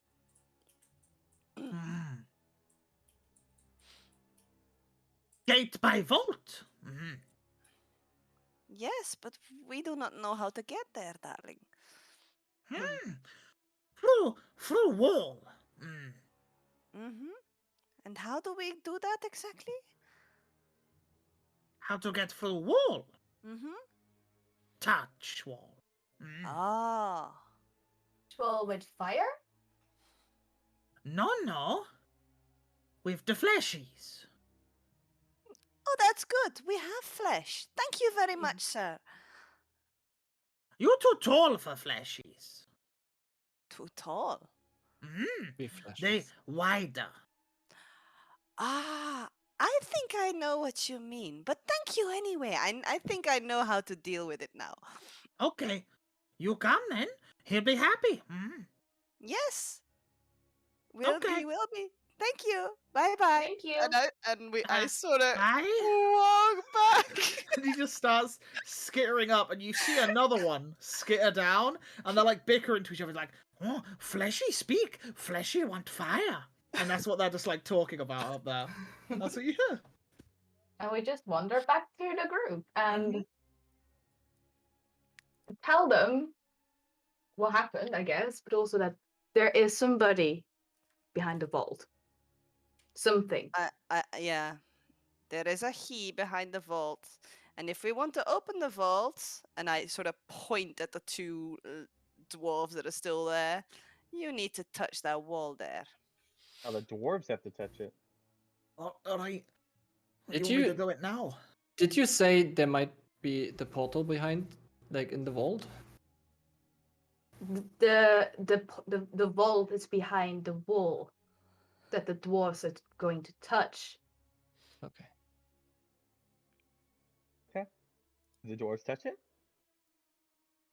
Yeah, one of the dwarves places a hand onto the door, and as soon as he does, with the dwarven flesh touching the door, well, the wall, should I say, it begins to part, and I will show you. Oh! Oh, it moved again. It's so cool.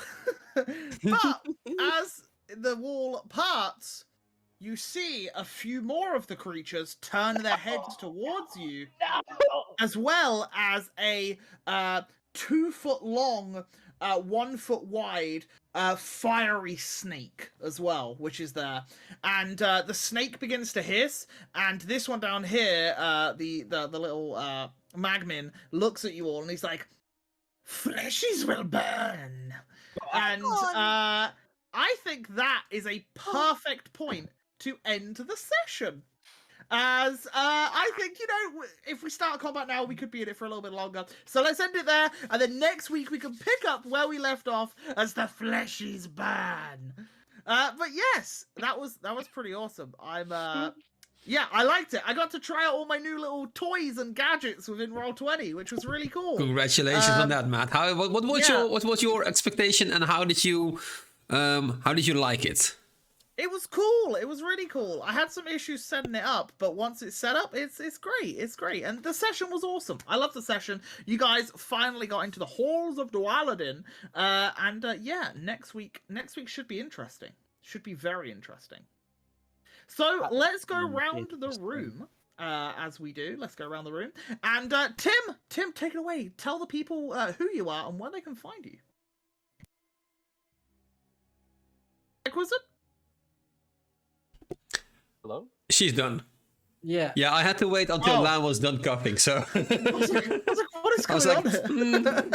Yeah, otherwise it didn't make any sense. So yeah, guys, thank you for joining us today. It was a nice session. We learned much today.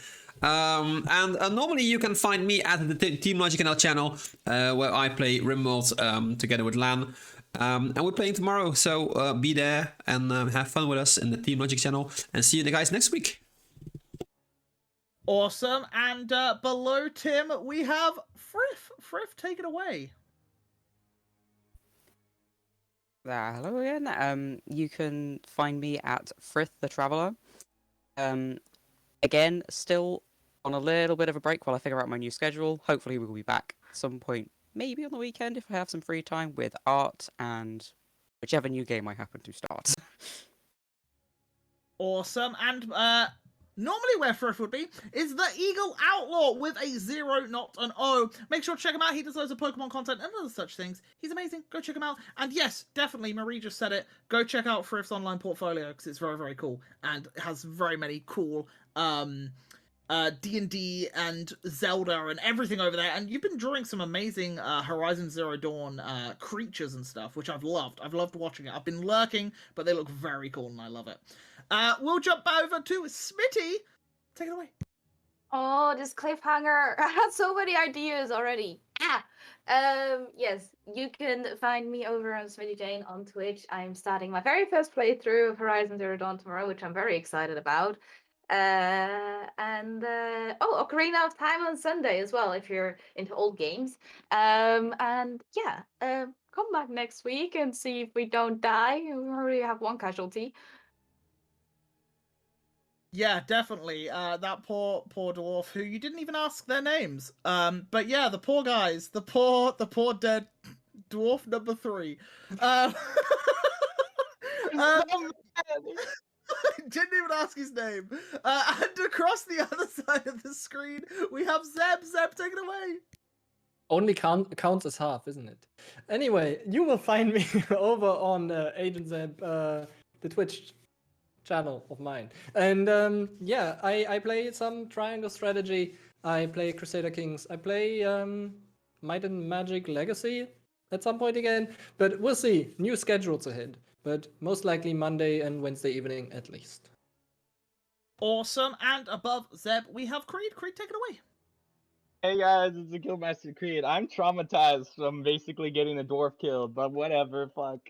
It happens! You can follow me on Guildmaster Creed. I play a bunch of different games. Apex, Dying Light 2, 2K, and probably Elden Ring once I have it downloaded.